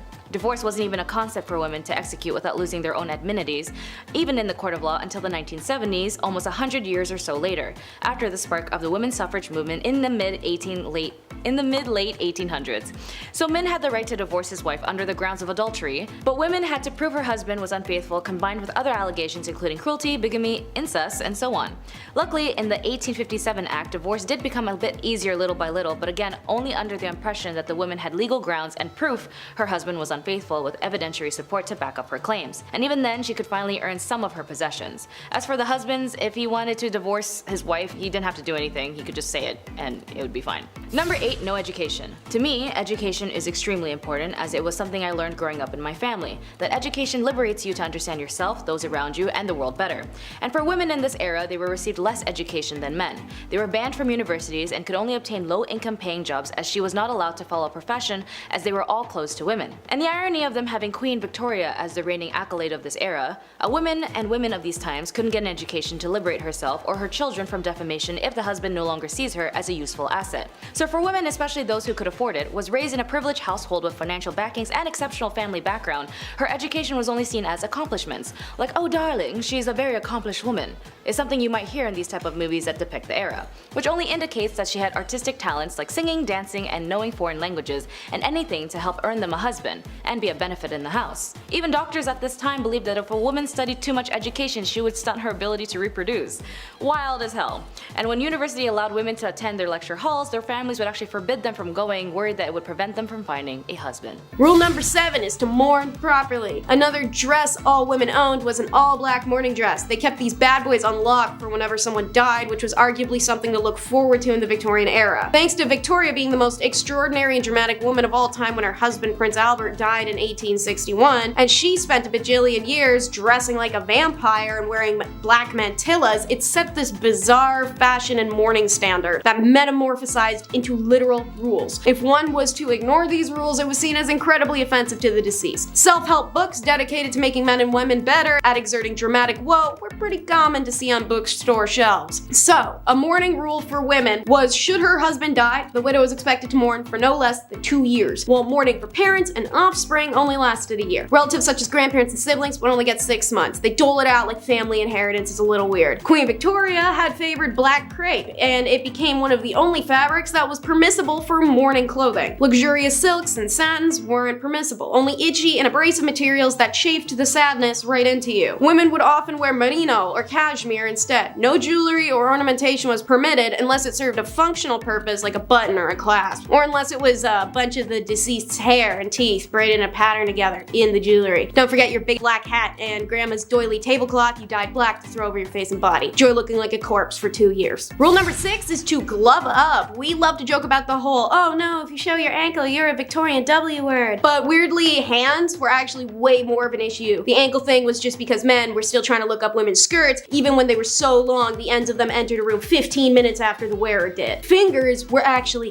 the gasp-worthy thing of the day. It was considered highly inappropriate to walk in public spaces with uncovered hands, and would draw a lot of ill repute to those daring damsels who did. In fact, women's hands were so scandalous, both written and unwritten rules of Victorian Victorian etiquette unanimously agreed that if a man and a woman happened to be walking on an unevenly surfaced road, it was the one and only time that he could take her hand if they were unwed. Funny that the only permissible contact between the couple yet to be engaged is to prevent her needing to be picked up from a Victorian pile of mud sludge. It does not matter where you are headed outside of your home, you must wear gloves, which weren't just a popular fashion accessory, but as stated, social necessity. Like every other item a woman could wear in this era, there were many kinds of gloves based on the occasion. For example, daytime was for short gloves, which usually bore designs, embellishments, whereas in the evening, gloves had feathers, satin ribbons, and other super flammable decorations. Rule number 5 is the modest dip. Because we're on the topic of acceptable fashions and modesty, a Victorian woman taking a dip at the beach pretty much looked the same as 4 burly men sitting in an ice fishing hut in Alaska. First of all, this was something only middle and upper middle class people could really do, as it required money. You had to rent bathing machines, which looked like outhouses on wheels, but were really covered carriages that drove through the shallow water of the beach. There was a hole in the bottom that the ladies could stick their legs into, or sometimes submerge their whole body, but that was ill-advised. Not because the water was filthy, which it was, and riddled with corpses and poison to boot, but because creeps could come swimming up and see your bare legs. Can't afford the traveling outhouse? Well, no beach for you. Rule number 4 is wife sales, a real legal way to obtain a divorce in stuffy Christianized England. Divorce was unpopular, detested, and openly deterred in those days. Seeing as you were discouraged from intercourse with your partner, married them when you barely knew them, and could barely spend time alone with one another, it was a pretty popular request. You would have to sit listening to the clock tick and his nose being clogged but him not blowing it for the 444th night in a row while you disassociate staring into a fireplace. What the hell did people expect? Of course you want out. You don't even know his middle name. Attaining a divorce in the early 1900s was an expensive undertaking, however. So, those who couldn't afford the legal fee sometimes sold their wives to the highest bidder. It was often done with the full consent of the wife, who was usually bought by her family, a new lover, or a female friend. It was an amicable way to say, this was a mistake, get out of my house, good luck and prosper. Rule number 3 is no flirting. As stated, you were really not supposed to flirt, and flirting to the Victorians included eye contact, talking to one another, looking at another person, breathing their air, knowing their name. Maybe the last one is dramatic, but you get my point. You wanted someone, you had to wait until you met them 4 or 5 times, then you could look at them, run into them a couple more times, then maybe request a dance at a ball, and you get one of those a couple times, then maybe you get a sit-down chaperone visit, maybe a walk in the park, and a couple more ball dances. Then you can propose. But even then, a Victorian maiden could not be trusted alone with her fiancé lest her dainty, fluttering hand rest on the arm of her intended and cause an outburst that would inflame the fiancé's uncontrollable base lusts. Even after progressing through several stages of acceptable dating, aka the ball dancing, talking, walking together at a distance, if a man was invited to the woman's home, their acquaintanceship would still have to be under the watchful eye of a chaperone. Single women were never to indulge in behavior with a man that might lead to being kissed or handled in any way. This included strict inspection rules, because I kid you not, men were encouraged to inspect a woman back then. Like many of the stipulations that accompany shipping procedures. How romantic. If a man wanted to admire a necklace, the woman would have to remove it, hand it over for inspection. Under no circumstances was the item to be inspected while she wore it. Now I know where that flirting tactic came from, because guys, y'all love that whole jewelry admiring flirt, and it isn't subtle. And of course, during the chance encounters in one's club or in the park, staring boldly at someone you knew without acknowledging him or her, known as cutting, was the ultimate display of bad flirting manners in Victorian times. Guess they didn't like them bold back then. Rule number 2 is coming out. Not like that. Coming out in Victorian times meant a woman was tired of being in her parents' house, and if she wanted out of it, meant she had to go find a semi-tolerable guy whose house she could move into in return for a cool ring on her left hand. This had to be a whole big announcement, because to attend such events that a woman needed to meet a potential suitor, she required the explicit permission of her mother. Only after stating her intent could the chaperones be organized, because she can't go alone. Think of Bridgerton. Rich families might accompany the announcement with a series of parties or even a royal visit. Middle-class families might hold a celebratory feast. Lower-class families might not formally celebrate the announcement at all. Instead, the young woman just changed her appearance to show availability. This could be putting up her hair, donning a long dress, dress, and accompanying family members to social events like church service, church dinners, festival balls. Coming out was best done during the in-season, a literal term. It meant the 4 months from April to July where the upper-class families up and down the country would send their teenage daughters to London. After flocking there en masse, the upper classes would congregate a series of balls and dances for the purpose of meeting, matching, and reproducing the next generations. At these events, the race was on to find someone with whom to make love. Again, this phrase of which whose meaning has changed considerably over time. Making love in the Victorian age meant seeking out someone who might one day come to love you. This was done by eligible bachelors going up to girls' chaperones, giving them a little card, requesting a dance with her. Her dance cards would be stacked in cue order in which the men got their dances, and they were only allowed 3 per woman. End of the night rolls around and our maiden will choose if she liked a suitor and have her chaperone return the card to indicate, oh yeah buddy, it's on. Rule number 1 is how to travel, aka how not to have fun. Here's your duties when you're traveling as a Victorian lady. Listen up, take notes. Dress appropriately. This is usually a dress similar to the morning gown, lighter and easier to move around in, but most importantly plain and understated with few details. They would accessorize with dark leather gloves, straw bonnet, and of course a travel corset, which was apparently said to be much less restrictive. Pick your seat carefully. It was customary for a woman traveling alone to choose a seat either next to another woman or an elderly gentleman. Women traveling alone were seen as prime targets for pickpocketers and thieves. It was usually only done to poor women without chaperone options, but all women, rich or poor, were instructed to keep only a small amount of customary spending cash on their person and give the bulk of their dough to their driver or escort to keep safe. Speak when spoken to, as only men were allowed to spark conversation with a lady, never the opposite way around. Women were expected to respond politely and accept invitations to the refreshment saloon, even if they didn't want to go. That's because of the next rule. Never ever be rude while traveling, especially alone. It was imperative a woman act with the utmost class, even if being accosted by a persistent male passenger. But make sure you don't pester him. If a woman is traveling with a male companion, it's not appropriate to ask him such questions as, when do we get there? How far is it? You know you're making the wrong turn. Yes, you are. I know you are. I've been this way before. Look, that was the wrong way. How much time do you think that wrong turn added? Do you want to stop and grab something too? Yeah, no, strictly forbidden. Can't do that crap. But don't forget, you're also a babysitter to the because if the lady's male chaperone accidentally wandered into designated female compartments, it was her fault for either inviting him into the quarters or not alerting him of the specialized area. And lastly, while traveling, don't check yourself in. If a journey requires a stop at a hotel along the way, the lady would remain in the carriage while the driver or escort took care of all the room arrangements, likely because it was unheard of for a woman to make such a decision on her own. Satan's ladies. Back in the Dark Ages, women were very much oppressed and incredibly misunderstood. Honestly, if one is to look at the percentage of women who were and weren't accused of witchcraft, and just how easy it was to, quote unquote, prove a woman was a witch, the data is very much skewed. Granted, I'm not about to jump into generalized witch hunt torment right this moment, so bear with me. So back in the Dark Ages, some folks thought that women were Satan's incarnate, and ergo were predisposed to sin, and therefore, by that logic, they had to be witches. Trust me, I know the common sense was missing from that statement. There were 4 reasons why women were considered to be part of the devil's posse, if you will. For starters, it was believed that women were foolish and gullible, which is why they turned to magic. Yeah, that hurt my brain to say. Number 2, because women are insatiable when it comes to carnal pleasures, they seek out help from the devil to satiate their needs. I can think of better ways, but alright. Number 3, women talk a lot and allegedly speak lies because we talk too much. Great, I'm already classifying myself as a witch. Finally, women are weak, and the only way we can seek revenge is by using magic powers and spells.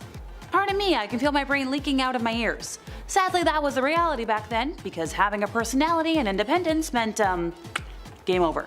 Number 9, interrogation tactics. So what happens if you do get accused of being a witch, or, Satan's wifey? Time to go through the witch trials, which is a polite way of saying sentenced to torment until you either confessed or someone found proof by ways of a certain marking on your body. Let's talk about one of the most agonizing methods of torment, shall we?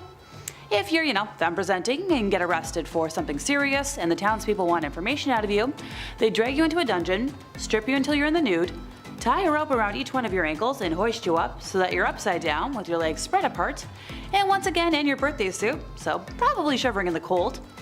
Now here comes the most horrifying part of the whole thing. You know those saws that folks use to cut down trees? Specifically the really big ones that tend to take 2 folks to use?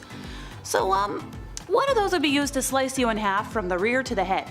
Easily one of the most painful ways that you could go in my opinion. The wild thing about the saw is that it wasn't originally made for trees and then used on people. It's actually the other way around.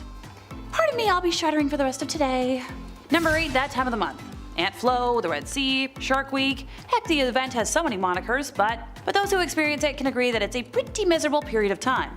Back in the day, folks didn't have the same kinds of resources that we have in today's age, so a lot of people really had to get creative. They would use rags or other linens to fashion, a pad, but underwear wasn't all that popular yet, so they had to find a way to keep things in, place. Some folks would fashion a makeshift medieval tampon of sorts where they would wrap cotton fabric around a twig, which sounds super uncomfortable if you ask me. Other folks would seek out bog moss because it was remarkably absorbent, and funny enough, the name BLOOD moss became synonymous with it because of its use of treating wounds and in period products. If you didn't have access to those things, some folks would simply resort to wearing red the whole time so everything just sort of blended in. I love the lazy approach. Makes sense to me. Number 7. Scold's Bridle. Despite the fact that this device can be traced back to the 1500s, there are also records of it being used as late as the early 1800s into the 19th century, which is honestly crazy to me. Like, I can't even imagine someone trying to silence me with this device today. Goodness, horrific and humiliating. The Scold's Bridle was used to silence women who were being too loud, either speaking their mind too much, being caught gossiping, or just literally, being too loud. Pretty wild when you think the same society that decided this was a good punishment is also kind of the same society that encouraged women to gossip by pitting them against one another and also, silencing them, so that probably many women felt the only way they might be able to safely speak their minds about something was to, whisper behind someone's back for fear of them hearing and what would happen then. But then, of course, if you do get heard, this is what you get, because people are like, we don't want you to whisper, we just want you to shut up. Seems like a weird cycle though to me. It's like we created the problem and then we just basically punished people for the problem we created. This Scold's Bridle was a mask that women were forced to wear. Oftentimes it was made to look demonic or ugly in terms of the features on the mask, and it had a painful restricting metal gag inside that would literally hold down the wearer's tongue so they couldn't physically speak. Sounds terrible. Also, then if you try to speak, it could hurt your tongue. Not good. Number 6, left to cook. Well, sitting by the fireplace is usually seen as being a pleasant way to pass the time, relaxing and soothing. In fact, I was just listening to some fireplace sounds while I was writing today. It becomes a lot less nice and tranquil if you are literally chained to the spot. While the Scold's Bridle is admittedly awful, it could actually get worse for women confined by the mask. In addition to that punishment, sometimes they would also be chained to the fireplace, probably by their parents or guardian or their husband, whoever basically would have owned them at that time, until such a time as it was deemed they had learned their lesson. I like to sit by the fireplace, but I like to do it by choice. Number 5, Walk of Shame. Remember in Game of Thrones when Cersei Lannister was made to do the Walk of Shame? Yeah, that is a real thing that happened to women in history. The Scold's Bridle was also sometimes made to be worn by women who were then paraded through the town and in said mask just to humiliate them further. And there's a few different things people would parade people in town with, but the mask is one of them.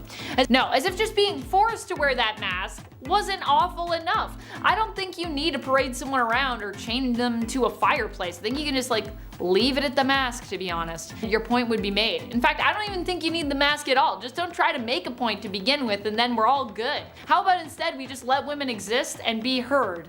Just a thought from a woman who's living in 2023, ye old past. Talking to you, past, back there. Yikes. Number 4, hand clamps. Honestly, this sounds like one of the most horrific and worst things I've heard of. It might not sound bad to people, but I don't know. I just imagined what this would be like and I was like, that's horrifying. This method of torment was popular during the feudal period of China.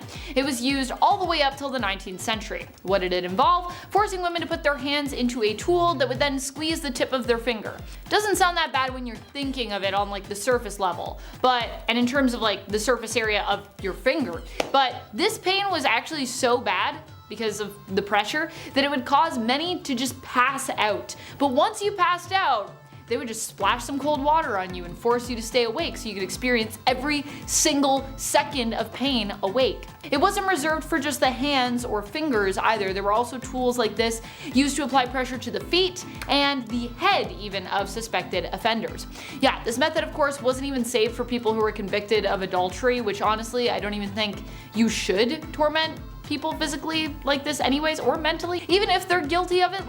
Let's just be adults and move on. It was used on both guilty and innocent folks. I am sure, I'm 100% positive. All you had to do was be suspected of adultery for this brutal form of punishment to be administered. So you don't even need any, back then I don't even think people had proof. They were just like, I have a feeling, so do something terrible to this woman.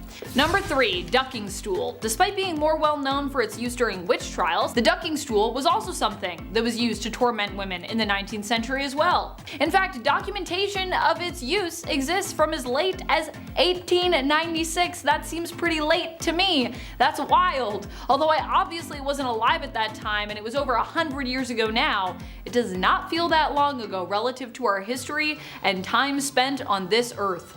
Oh boy.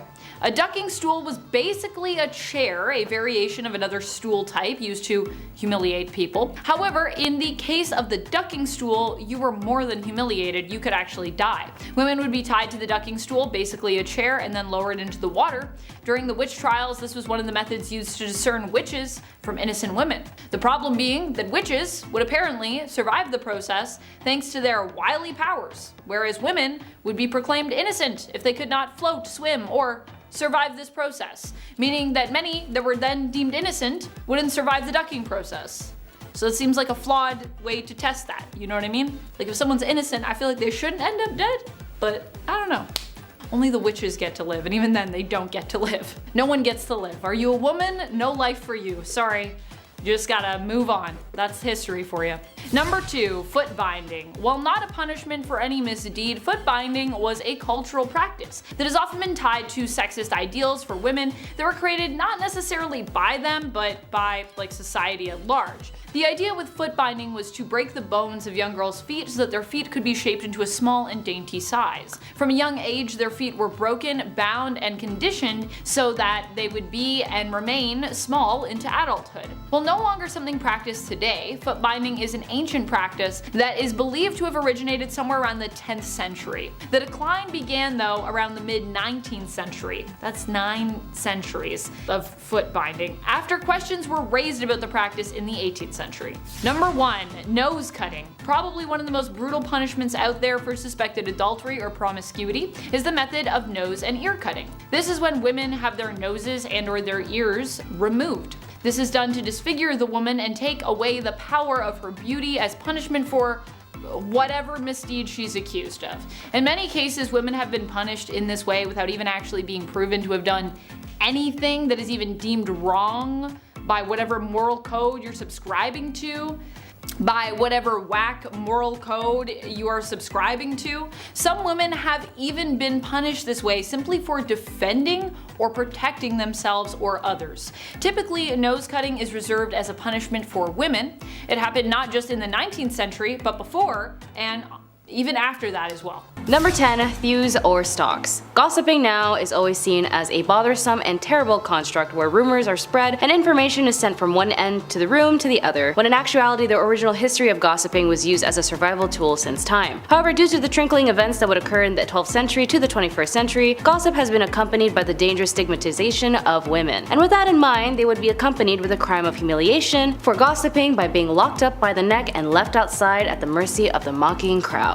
The thew was a type of pillory similar to stocks specifically for women, and the woman would be chained to a post by her neck as a punishment for her crime. Unlike men, her hands weren't tied up, and common crimes include annoying your neighbors by talking too much or consummating outside of marriage. As for example, one woman named Anne Morrow in 1777, she was accused of impersonating a man and marrying another woman. She was put in the pillory and an angry crowd stoned her in resulting of her being blind. Number 9, iron cages. They really didn't like it when women gossiped, or in most cases talked back in the day, especially when she would speak up or just discuss things. But words can only help you unless you speak them, and it's disappointing when people fail to understand that. Women who nagged would have metal spikes forced into their mouths, and the scold bridle was an iron cage for a woman's face, used to punish scolds, women who nagged, gossiped, talked back, or just talked too much. The bridle would be locked onto your head, and the protruding piece of metal covered in spikes would be forced inside your mouth, and every time you moved your tongue, the spikes would lacerate it. Sometimes the bridal woman would be chained to a hook by the fireplace in her home until she had learned her lesson, or she might be led through town wearing the mask to increase her humiliation. Number 8, duck the scold. Unfortunately, another form of torment and punishment for women being tied to a chair at the end of a long, maneuverable wooden arm and dipped into frigid water. The punishment wasn't designed to be fatal, although sometimes it was, but rather a humiliating spectacle aimed at discouraging whatever behavior participated in it. There were various rituals for silencing women, as they have their roots in fear of women's speech and fear that women will attack other people in their community, that they gossip too much, that their voices were dangerous, and that they may, in extreme circumstances, also be witches. Though the women who ended up being on the ducking stool risked being accused of witchcraft, and the punishment punishment, contrary to popular misconception, wasn't used to determine whether someone was a witch. A separate test, primarily known as the swimming witch, involved throwing a bound victim into a body of water to see if they'd float, a sure sign of guilt in the modern imagination. Subjects who sank were deemed innocent but could still wind up dead if they weren't rescued from the water in time. Few records about the women who were ducked survived. Much more information is available about the ducking schools themselves, their upkeep, about how they were kept into their construction. Number 7, a ban on stripes. Might as well touch a little more on some dark age fashion rules. We've all met somebody in our lives who's way too concerned with what other people are wearing, but back in the dark ages, you actually risk the possibility of coming across some very real fashion police who are actually able to issue a fine should your fashion choices not be of the local dress code. I'm in trouble. Sometimes it wasn't even just a fine. Some serious fashion faux pas could actually lead to your imprisonment or even your death. Stripes were definitely a main culprit in these times, since striped clothing was seen as a garment of the devil. Okay, I'm good. If you need evidence, because I know that sounds wild. Specifically in 1310 in a French town, there was a local cobbler who was put to death because he'd been caught in striped clothing. Not only were members of the clergy not exempt from this rule, since they were pretty highly ranked at the time, but neither were animals. Poor zebras. They were referred to as the beasts of the devil. I'm so glad that's something that's faded with time. Number 6, quickie wedding. I'm sure we all know at least one couple that got married way too quickly in our opinion, but thankfully in today's modern age, it's relatively painless to end that, if things go bad.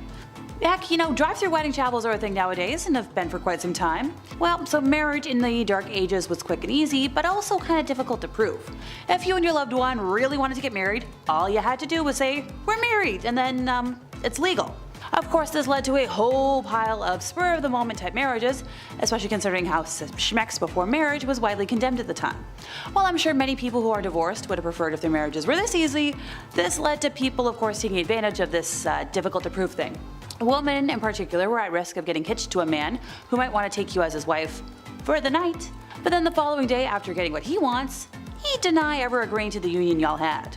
This is why many women tried to get at least one witness to the union, just in case. Nowadays, I believe at least 2 witnesses are needed for the marriage certificate, but feel free to correct me if I'm wrong.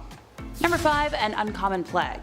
I know, no one wants to hear about a plague ever again after recent history, but I promise, this one isn't your typical version.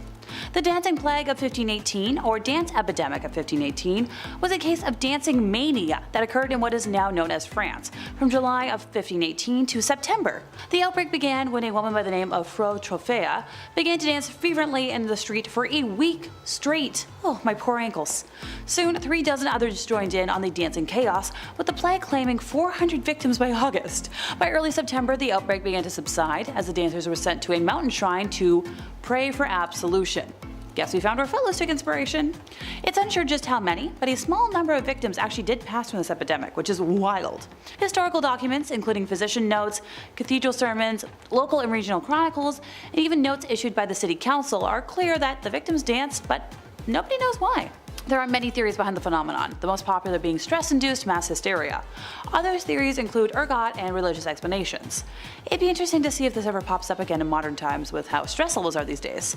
Hey look, sometimes a girl just wants a flash dance moment without judgment, okay? Number 4, divorce by combat. Yeah, so people could get divorced, but it was a heck of a process. Divorce by combat appears to have been a form of trial by combat, which was when accusations were dealt with between 2 parties where there were no witnesses or a confession, and whoever won the duel was deemed to be right. The rules for divorce by combat, as we know it, come from Hans Stauffer's Fruchtbucht. I apologize if I got that wrong, which was written in 1467 and are as follows. The man would be placed in a waist-height 1 meter deep hole with one hand tied behind his back, while the woman was allowed to move freely. Both parties wore practical clothes, which is described as a one-piece bodysuit with stirrup legs. The woman was armed with 3 rocks, each wrapped in a length of cloth to form a kind of swinging club. The man was given 3 normal clubs that matched the length of the woman's cloth to ensure that, their ranges were equal. The man was not allowed to leave his hole though. To further limit him, if he touched the edge of his hole with either his hand or arm, he had to surrender one of his clubs. If the woman attacked him while he was surrendering his club, she in turn forfeited one of her rocks. Yes, the rules place the man at a clear disadvantage, but it's important to remember that it's unlikely that the woman had any kind of combat training. Furthermore, in any kind of physical contest, it is likely the male would have had an advantage in size and strength at the time. So the handicaps placed on the man were to try and make the fight as fair as possible. Which, it's pretty impressive for the time period. The conditions for victory, though, are unclear. Some historians believe that it was unlikely that the fights were to the death, Instead, it was probably down to whoever was judging this thing to decide when one of the fighters had been incapacitated. Since both parties were hitting each other with big blunt objects, it seems likely that many trials ended with one party being knocked unconscious. Thankfully, divorces are a lot less lethal today. Mostly. Number 3, toothworms. So dentists weren't common in the Dark Ages, but barbers were, and wound up being a one-stop shop for quite a few different services. This guy did it all. Cavity, toothaches, teethworms, you name it, or in a lot of cases, bullet. Barbers were responsible for cutting hair, pulling teeth, red fluid letting, your classic 3-in-1 appointment. So much more efficient than the silly 2-in-1 shampoo and conditioner combos we have today. This was like the peak of efficiency. Instead of brushing your teeth with tooth tunes, back then you'd rub your teeth and gums with a rough linen. A few recipes have been discovered for pastes and powders to freshen breath, otherwise you were looking at less and less teeth as time went on. As a society, we've gone from powdered charcoal to charcoal toothpaste, which is kinda neat. As time went on, mouthwashes were made from herbs and spices steeped in wine or vinegar and guaranteed fresh breath, but I'll stick with my Crest mouthwash. Thanks! Number 2, no pleasure during procreation. Now, some of you watching might know all about the hanky-panky, and some of you might not. But regardless, you probably know that people do it for fun more than they tend to do it to create a descendant. That's why we as a society have invented things like condoms. Because trying for a spawn is only fun when you really want to. And you shouldn't have to worry about, knocking boots and accidentally creating life. But back in the Dark Ages, there was a law that you were not allowed to get down and dirty unless it was for the purpose of, have an offspring. And you weren't allowed to experience any kind of pleasure when you were doing it, even if it was for the purpose of creating new life. It's like telling somebody to eat food, but you're not allowed to taste anything or enjoy your food. I believe it was one of those rules that people claimed came from God and used for their own uppity bias. There's plenty of those still in place today that I'm constantly rolling my eyes at, but this isn't the time or place for my venting. Thankfully nowadays, most folks understand that coitus can be for pleasure and fun, and not just spawning new lives. Have fun safely, folks. Number 1, no cheating. So if you were a man back in the Dark Ages and you got caught having an affair, you'd have to pay a fine, so big whoop. But if you were a woman, like everything else on our list, it was so much worse. Back in the Dark Ages, women were punished with a situation worse than death in, my opinion. Frederick II used to punish adulterers by using rhinotomy, which is the removal of one's, nose. The whole point of this was to make the victim unattractive, but from a needing to breathe point, it would also shorten one's already short lifespan. Another fun body part removal option was losing an ear, and honestly I can't figure out which would be worse, so let me know what you think in the comments. Punishment number 10 is ash bath. Just saying medieval times doesn't actually mean much. Every empire and kingdom had its own respective medieval time at different times than one another. So, Persia spanned from the 6th century to the 15th century, during which time they concocted some truly heinous punishments for those who did wrong, or at least those who did wrong in the eyes of whatever crazy leader was in charge at the time. Setting the stage for long-suffering death everywhere, Persia introduced such styles as forcing people to drink molten gold, tearing people apart with trees, and drowning them in ash. This punishment was one of the worst deaths you could receive, reserved for the worst criminals and those guilty of high treason or offenses against the gods, and it was horrifying. It consisted of throwing a victim into a 75-foot tower filled with ashes. You'd break a couple of bones, but it was a soft landing. From outside the tower, large hand cranks were spun by a team of men, sending the ashes flying and disrupting the solid pile so that the victim was pushed deeper and deeper down the tower, suffocating on burnt ash until they drowned in it. If you've dipped your toes in the Bible, you may know there's quite a few people that got this sentence in there, such as a corrupt Jewish priest whose family isn't allowed to bury his remains with a bunch of sassy snaps added. However, the concubines caught planning coups against their leader on several occasions met this fate too.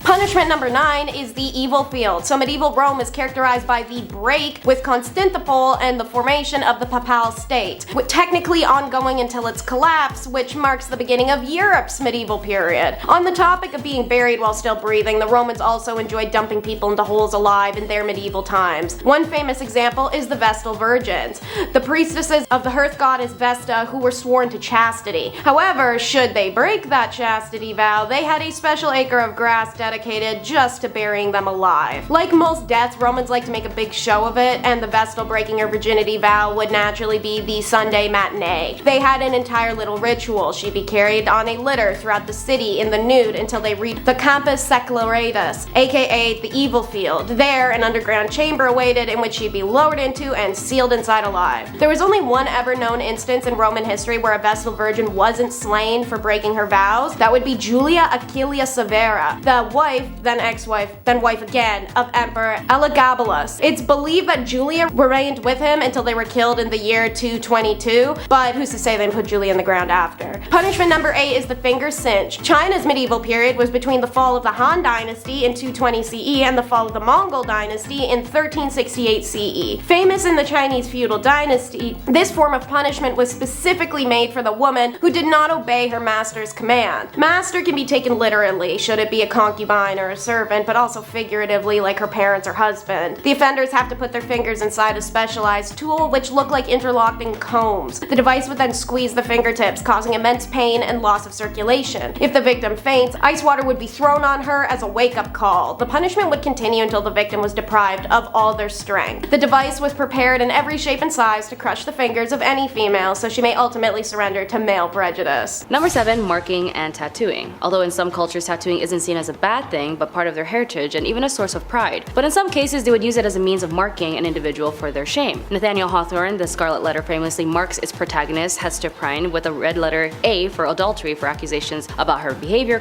circulated. Hawthorne's book is more than fiction, as adulterers were really forced to mark their clothing to identify their crimes. Like Hester Prynne, A or the letters AD as outlined by a Plymouth colony law from 1658, adulterers seen publicly without their letters were subject to public whipping and even further humiliation and social alienation. But keep in mind, Hawthorne was the descendant of the Judge Hathorne who persecuted the lives of women who were accused of being witches, and he had such a disdain for his relative that he had changed his last name to distance himself from the relation of Hathorne from Hawthorne with a W. Number 6, Walk of Shame. Like in Game of Thrones, a pretty well-known show, I don't know if you guys heard of it, I'm rewatching it again up to a certain specific season. But there was that scene where Cersei was condemned for her crimes and had that lady yell shame as she rung a bell while Cersei was left parading the streets stripped naked. This is actually based as a form of torment for women, and the Walk of Shame, also known as skimmington or rough music, was a traditional punishment for harlotry or being an overbearing wife. Women were made to walk barefoot through the town or city, sometimes dressed only in their petticoat. The street was filthy and sharp with rough stones, jeering crowds lined up to stare, and minstrels banging basins and pans would accompany the procession, adding to the woman's humiliation. Sometimes the skimmingtons were delivered by the townsfolk rather than the courts, and the accused might be dragged from their bed at night and paraded through the town with the crowd shouting obscene words at her. Unless she was quiet, subdued woman who followed every little thing she was supposed to do, she would be looked down on. Number 5, status degradation. Status degradation still persists today, and it's been used as a formal punishment throughout history. Under the Roman Emperor Augustus, who reigned from 27 BCE to 14 CE, a woman guilty of adultery could lose several rights as a citizen and suffer a financial burden. Noble women in the Kingdom of Korea during the Chosun dynasty faced a similar degradation of their social status if they were found guilty of adultery or if they just remarried. Adulteresses were stripped of many of their rights and privileges once they were demoted to low-born statuses, and the descendants of widows who remarried were barred from holding office. As serious as these punishments may seem, some high-status women who committed adultery in the Chosun dynasty faced even graver punishment, which is death. Number 4, pricking and scratching. Another form of torment women had to endure as a type of punishment relates back towards one of the biggest torments women had to face during the witch trials. Witch hunting books and instruction pamphlets, yes, they had an IKEA manual on how to prick a witch. It noted that marks were insensitive to pain and they couldn't bleed. So they would make these specifically designed needles to repeatedly stab and prick at the accused's flesh until they discovered a spot that produced their desired results. So basically they would just keep poking you with needles until there was an area on you that just didn't bleed. They even had a job position for this called professional prickers, which many of them would be con men using dulled needles points to identify fake witch marks. Alongside the pricking was the scratching, where they would scratch the supposed victim. So if a victim scratches the accused witch with their fingernails and drew blood and their symptoms of being possessed stopped, then somehow that person that they scratched was a witch. Number 3, tar and feathering. When I first heard about tar and feathering, it was in a cartoon where the characters would use tar and then feather the characters they wanted to make a fool out of. Tar and feathering originated as a punishment that dates back to Richard I of England. The practice of tarring and feathering was exported to the Americas, gaining popularity in the mid-18th century. Throughout the 1760s, it saw increased usages as a means of protesting the Townshend Revenue Act and those who sought to enforce it. For women, they'd also tar and feather as a form of embarrassment. In a news article in 1906, consisting of 4 young married women from the East Sandy, Pennsylvania, corrected the alleged evil conduct of their neighbor, Mrs. Hattie Lowry. 2 women held Mrs. Lowry to the floor while the others 2 smeared her face with with stove polish until it was completely covered, and then poured thick molasses on her head and emptied the contents of a feather pillow over molasses. The woman then marched the victim to a railroad camp tied by the wrist, where 200 workmen stopped to watch the spectacle. After parading Mrs. Lowry through the camp, the women tied her to a large box where she remained until a man released her. They did this because they wanted to be part of a vigilant committee which exercises the right to take up the law in their own hands. Reason why they did that to her, though, is still unknown. Justice for Mrs. Lowry. Number 2, amputation. Although it may not seem to be as creative as the other instruments of torture on this list, amputation packed a painful and permanent punch. The body of an ancient Chinese woman from about 3,000 years ago have been found with an amputated feet but in otherwise good health, and all signs point to an ancient Chinese punishment called yue, which was used for over 500 different offenses, including cheating and stealing. In ancient Egypt and the Byzantine Empire, a different type of amputation was common: nose amputation, called rhinotomy, which was a punishment for adulterous women, though it was also used as a punishment for various crimes in medieval and ancient times elsewhere. However, the adulterous man might escape with a less severe punishment like a fine or a beating. Number 1,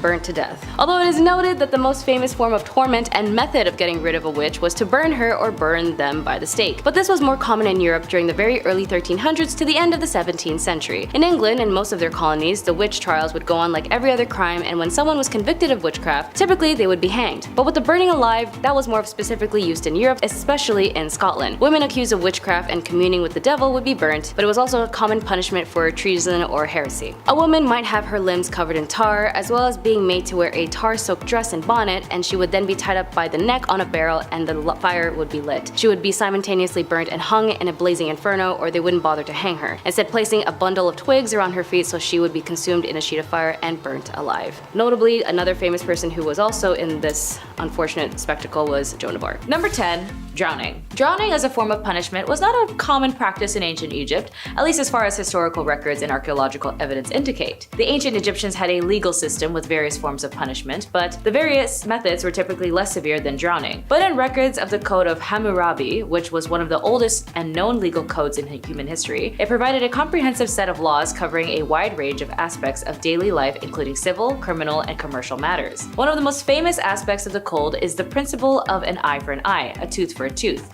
which laid out specific punishments for various offenses. Mentioning drowning if there was adultery with a neighbor's wife, or if you had intimate relations with your daughter-in-law, more or less these punishments would go both ways, but interestingly enough, the laws depended on the person. Number 9, disinheritance. In ancient Egypt, inheritance and property rights were complex and evolved over time, with some variations depending on the specific period and social status of individuals. Generally, women did have rights to inherit property, but there was significant differences between men and women in terms of inheritance. During the early dynastic periods, women had relatively more rights and they could inherit and own property. However, as the society became more stratified and centralized with the rise of the pharaonic state, inheritance laws became in favor more for males. By the time of the Middle Kingdom, women's rights to property and inheritance were gradually eroded. Property, especially land, was usually passed from father to son. Women could gain property through marriage contracts, dowries, or gifts, which they could then pass on to their children. But if they lose their inheritance, so do their children. Thankfully, there was legitimate ways of structuring a will, making unequal distributions of disinheriting a person so to minimize challenges which do not involve corporal punishment. These include a gift conditional upon the recipient not challenging the will,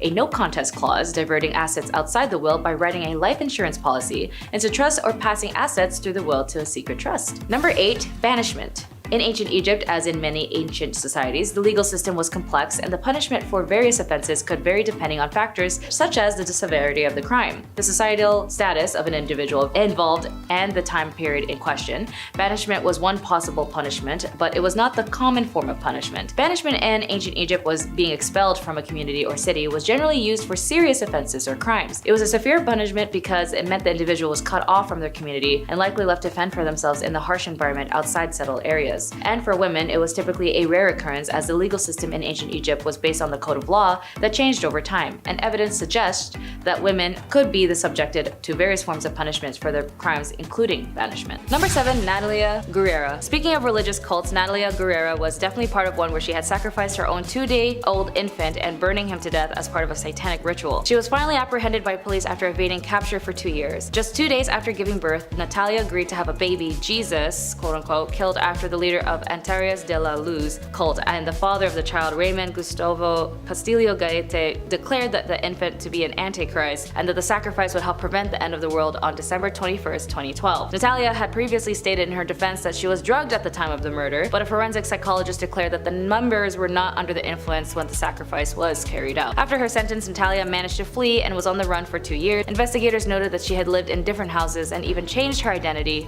in order to evade capture. The police also noted that after being apprehended, she did not show remorse and claimed that she was manipulated by the cult and was therefore innocent.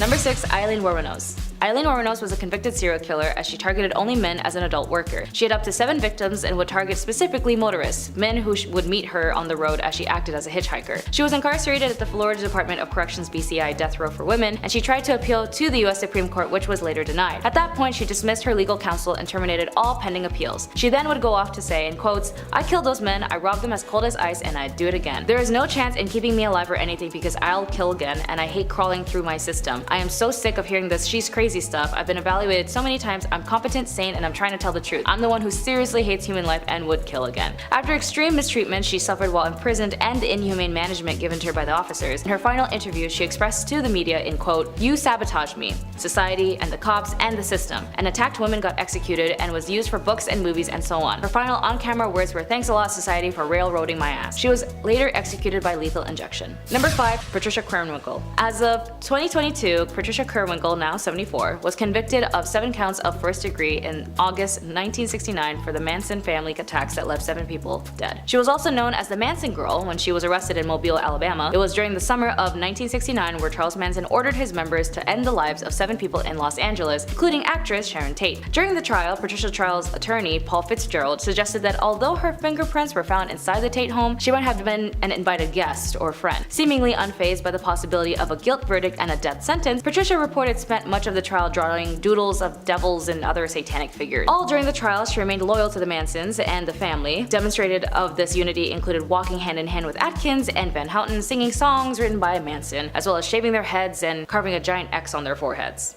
Number 4. Sarah Aldrete. Sarah Maria Aldrete Villarreal is a Mexican alleged serial killer who was convicted for supposedly heading a drug smuggling and human sacrifice cult with Adolfo Costanzo. The members of the cult, dubbed by the media the narco-satanist, called her the godmother, with Costanzo as the godfather. In 1989, the killings grew more frequent and gained attention when American tourist Mark J. Kilroy, a University of Texas student on spring break, was abducted. Costanzo's Aldrete and the rest of the cult went on the run when detectives discovered their shrine. They found human hair, brains, teeth, and skulls at the site. Eventually, the police found their hideout. Aldrete was convicted of criminal association in 1990 and jailed for 6 years. In the second trial, she was convicted of several of the killings of the cult's headquarters and sentenced to 30 years and in prison. If Aldrete is ever released from prison, American authorities plan to prosecute her for the murder of Mark. If Aldrete is ever released from prison, American authorities plan to prosecute her for the death of Mark. Number 3. Leonarda Cianciulli. Known as the soap maker of Correggio, Leonarda Cianciulli was a serial killer from Italy. Cianciulli was devastated after learning that her son was going off to prepare for the war in World War II. To keep him safe, Cianciulli offered human sacrifices. She killed 3 of her neighbors with an axe and made tea cakes out of their remains. Not only would Cianciulli eat these cakes, but she would also serve them to guests, and Cianciulli's third victim, Virginia, who was made into both teas and cakes and bars of soap. Once again, this soap was gifted to friends and neighbors, and Cianciulli was eventually sentenced to 30 years in prison. Sorta sounds like the femme version of Sweeney Todd, but a Bath and Body Works edition. Number 2. Enrica Marta. Often referred to as a vampire owing to the nature of her crimes, it is generally believed that Marta kidnapped kids off the streets of Barcelona and put them in her work brothel. It's also believed that Marta killed minors and used their blood and remains in various elixirs. She then sold these elixirs to the rich, claiming that they treated dangerous ailments like tuberculosis. 12 victims have been linked to her, although it's suspected that she killed many more. Although some historians defend Marta and argue that her crimes weren't as bad or as many as the traditional story suggests, she was actually detained and jailed in the Reina Amalia prison. Further investigation revealed more housing in Sant Feliu de Llobregat, property of Marta's family. Here they found remains of children in vases and jars, as well as books of remedies, including a list of rich clients who the police apparently tried to hide from being leaked, including rich politicians, doctors and businessmen, and bankers. Kinda similar to a case we had in our modern times with a guy whose name rhymes with Lefrey Neepson. Although she was arrested, she was never tried since she died in the hands of her prison mates, and companions ended up lynching her. Apparently, some say her wealthy clients hired the prisoners to shut her up. It's very interesting how history repeats itself sometimes, as this was in 1913. Proving to be one of Victorian era's most infamous criminals, Amelia Dare could be one of the most prolific serial killers in human history. Back in Victorian England, she was paid for adopting babies in a practice known as baby farming. Amelia Dare turned this into her profession and adopted numerous children. She began by keeping them for a time until they passed of a natural cause, but ultimately turned into disposing them shortly after adopting them, thereby keeping the money without having to raise them. One of Dare's victims was actually found floating in the river Thames on March 30th, 1896, leading to her arrest and eventual execution. While 6 victims have been confirmed, it's believed that Dare may have killed up to 400 children throughout her life. In one of the most sensational trials of the Victorian period, she was found guilty and later hanged. Who was your favorite, if you had one, and did you learn anything interesting today? Let me know. And for your riddle, it is: forward, I am heavy, backwards, I am not. What am I? Be sure to put your answer in the comments below and I'll reveal the answer in the next video. Top 10 terrifying places in Japan haunted by ghosts. Number 10. The pillory. Known sometimes as the thew, this was a form of stocks that was used for women. Men weren't the only ones who were condemned to the stocks back in the day. While on paper, standing around in the stocks for a few hours doesn't actually sound that bad, like a bit humiliating and a bit exhausting because you gotta keep your arms up here, but you know, that's about it. In reality, it could actually be very dangerous depending on the crowd's temperaments and the accused's reputation amongst the common folk that had gathered. In some cases, people were badly injured, maimed, blinded, and some actually died as a result of being tormented by those who gathered while they were in the stocks, after suffering great injuries. The unfortunate thing was that you often wouldn't be able to defend yourself because your hands are like restrained. You couldn't move your head, and often your hands are just completely restricted depending on the type of stocks that you're being held in. At least with the thew version, your hands were not restricted because you were like kind of in a collar on a chain, but women also were put in the pillory too, where your hands are restricted, preventing you from defending yourself at all from assailants, unless you were being defended by, like, I don't know, guards perhaps. Even then, you're probably still gonna be brutalized in some way. Guards aren't there to, like, you know, make sure that you don't get to feel the punishment. And friends, before we move on to our next spot on this list, if you love what we do here at Bumblebee and you love when we tell you about some honestly very shocking things that happen in history, be sure to click that subscribe button for even more historical and horrific content. Number 9. Drunkard's cloak. While more popular in the 17th and 18th century, there is still documentation of the drunkard's cloak being used into the mid-19th century. It was a punishment given to both men and women, usually those who had a bit too much to drink. However, the punishment was also administered to women who were considered to be promiscuous, like so many of the things that are on this list. If you were sentenced to the drunkard's cloak, you'd basically be made to walk around town in like an upside down, heavy and cumbersome barrel with holes cut out for your head and your hands. Honestly, this is one of the least awful ones on the list. At least you're just in a barrel. It doesn't sound like it would be fun, but it doesn't sound like it would be like the worst. I feel like I could walk around for a few hours with a barrel on and I'd be alright. Number 8. Shrew's fiddle. I have a question. Why are there so many devices that were created in the Middle Ages hundreds of years ago that were still used up until the early 1800s and beyond? That seems insane to me. The shrew's fiddle is one of those instruments, but despite being named after a musical instrument, it is instead an instrument of torment. It was used to punish women who were deemed too shrewish, and in some places in the world, it wasn't just used on women. The woman in question would be forced to put her neck through a large hole, with her wrists being held in the smaller holes, so her hands were basically up in front of her but were immobilized. Number 7. Punishment. More commonly, punishments for women in ancient Egypt might have included fines, corporal punishments, or forced labor. For serious crimes, especially those that threatened the social order or involved treason, more severe punishments like execution might be applied, but in some cases for less serious offenses, women might be required to pay fines. These fines could be in the form of money, goods, or livestock. Women, particularly those of lower social status, could be sentenced to perform labor as a form of punishment. This might involve agriculture work, construction, or other forms of manual labor. Depending on the nature of the offense, a woman woman's property or belongings could be confiscated as a form of punishment. As mentioned earlier, banishment was a possible punishment for serious offenses. Number 6. Beatings. In ancient Egypt, like in many ancient societies, corporal punishment, including beatings, could be a form of punishment for women, particularly for offenses that were considered serious or morally reprehensible according to the prevailing nature and culture and legal norms. It's important to note that the application of punishment varied depending on factors such as societal status and specific time period and the region within ancient Egypt. Corporal punishment such as whipping, beating, or other forms of physical punishment could be administered for various offenses. This might be more common for crimes like theft or adultery. Examples would be like switches, flexible branches, or vines could have been used for beatings. They would be capable of inflicting pain without causing severe injury, as wooden paddles with a flat surface could also be used for beating as well. They would also have been effective in delivering blows to specific areas of the body, and the simplest form of beating would be involved with the hands and fists. This method would also be easily accessible and wouldn't have to require any specialized tools, as well as whips, sticks, and rods. Number 5. Strangulation. Now for the more morbid section on this list, although stoning may seem like a common thing in this era as a form of capital punishment, whereas an individual is pelted with stones until death, actually was not common associated with ancient Egyptian legal practices based on available historical and archaeological evidence. The primary method of execution in ancient Egypt was typically strangulation or impalement. Stoning as a form of capital punishment is more commonly associated with other ancient cultures in the region, such as ancient Mesopotamia or parts of the Levant. In these societies, stoning was indeed known as a form of capital punishment for various offenses, including adultery. Strangulation was one of the most common methods of execution in ancient Egypt.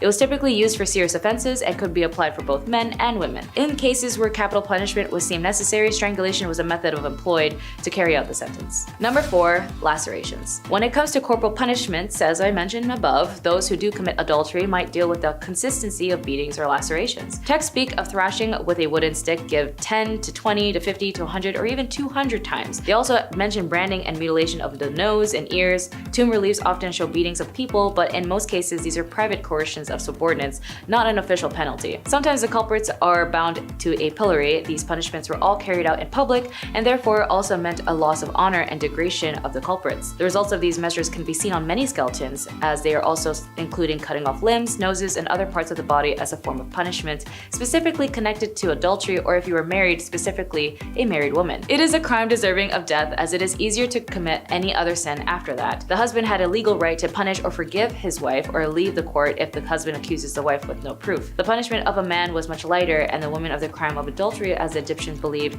that offense falls primarily in the hands of the woman, while the women would be killed as the men would severe just 1,000 blows. Number 3. Burning alive. Referring back to the Code of Hammurabi, the code was enlisted under the morals and the laws in ancient Egypt and Babylon. When it came to intimate relationships with your close family, you'd be subjected to many listed punishments, as in dealing with seduction or physically harming someone intimately. The Hammurabi inflicts the penalty of burning if you were to have a physical intimacy with your mother, but since this was ancient Egypt, unless you were royal who needed to pull an Oedipus complex to maintain your rule and connection to the monarch position, it wasn't something looked down on but normalized, as this is a civilization that needed a monarch rule at all times to guide the nation. But it is good to note that it was a typical Western interpretation that this era was prone to burning alive people, when the irony was that the Europeans burning women, being witches or even more heresy, were more burned. Number 2. Head be gone. The ancient Egyptians set harsh punishments for those accused of treason or corruption. The death penalty was usually applied by impalement, thumping, or a 100-fold fine, and this applied to both men and women. The decree also referred to the death penalty for someone who steals an animal belonging to the temple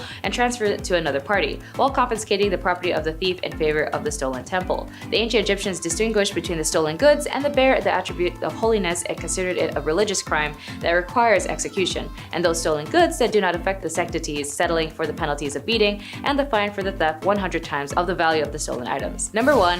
Buried alive. Of course, all of these leads to death eventually, as the punishments were drastic, dangerous, violent, and vile. I mean, if you somehow survived the beheading, then what a miracle that would be. But death was only reserved for the extreme measures of punishment for women of these times. As I mentioned, there was very minimal, if not just the common punishment of corporal punishment. The scariest, in my opinion, would be buried alive. In some cases, individuals might be sentenced to be buried alive, although this was likely a very rare extreme form of punishment, most likely only reserved for the ones with extreme cases of crime. It's important to keep in mind that our our knowledge of specific cases and punishment in ancient Egypt is limited, as much of what we know is derived from inscriptions, legal texts, and other historical records. Additionally, practices may have varied over time and in different regions of ancient Egypt. The legal systems and punishments evolved over the millennia, so there could be variations in practices depending on the specific period within ancient Egypt history. Violence against women is a human rights violation, potentially touching on the rights to life, to equality, to liberty, and security of persons, to equal protection under the law, to be free from all forms of discrimination and violence, to the highest standard attainable of physical and mental health, to just the favorable conditions to work, as well as the rights to not subjected to torture and cruel, inhumane, degrading treatment.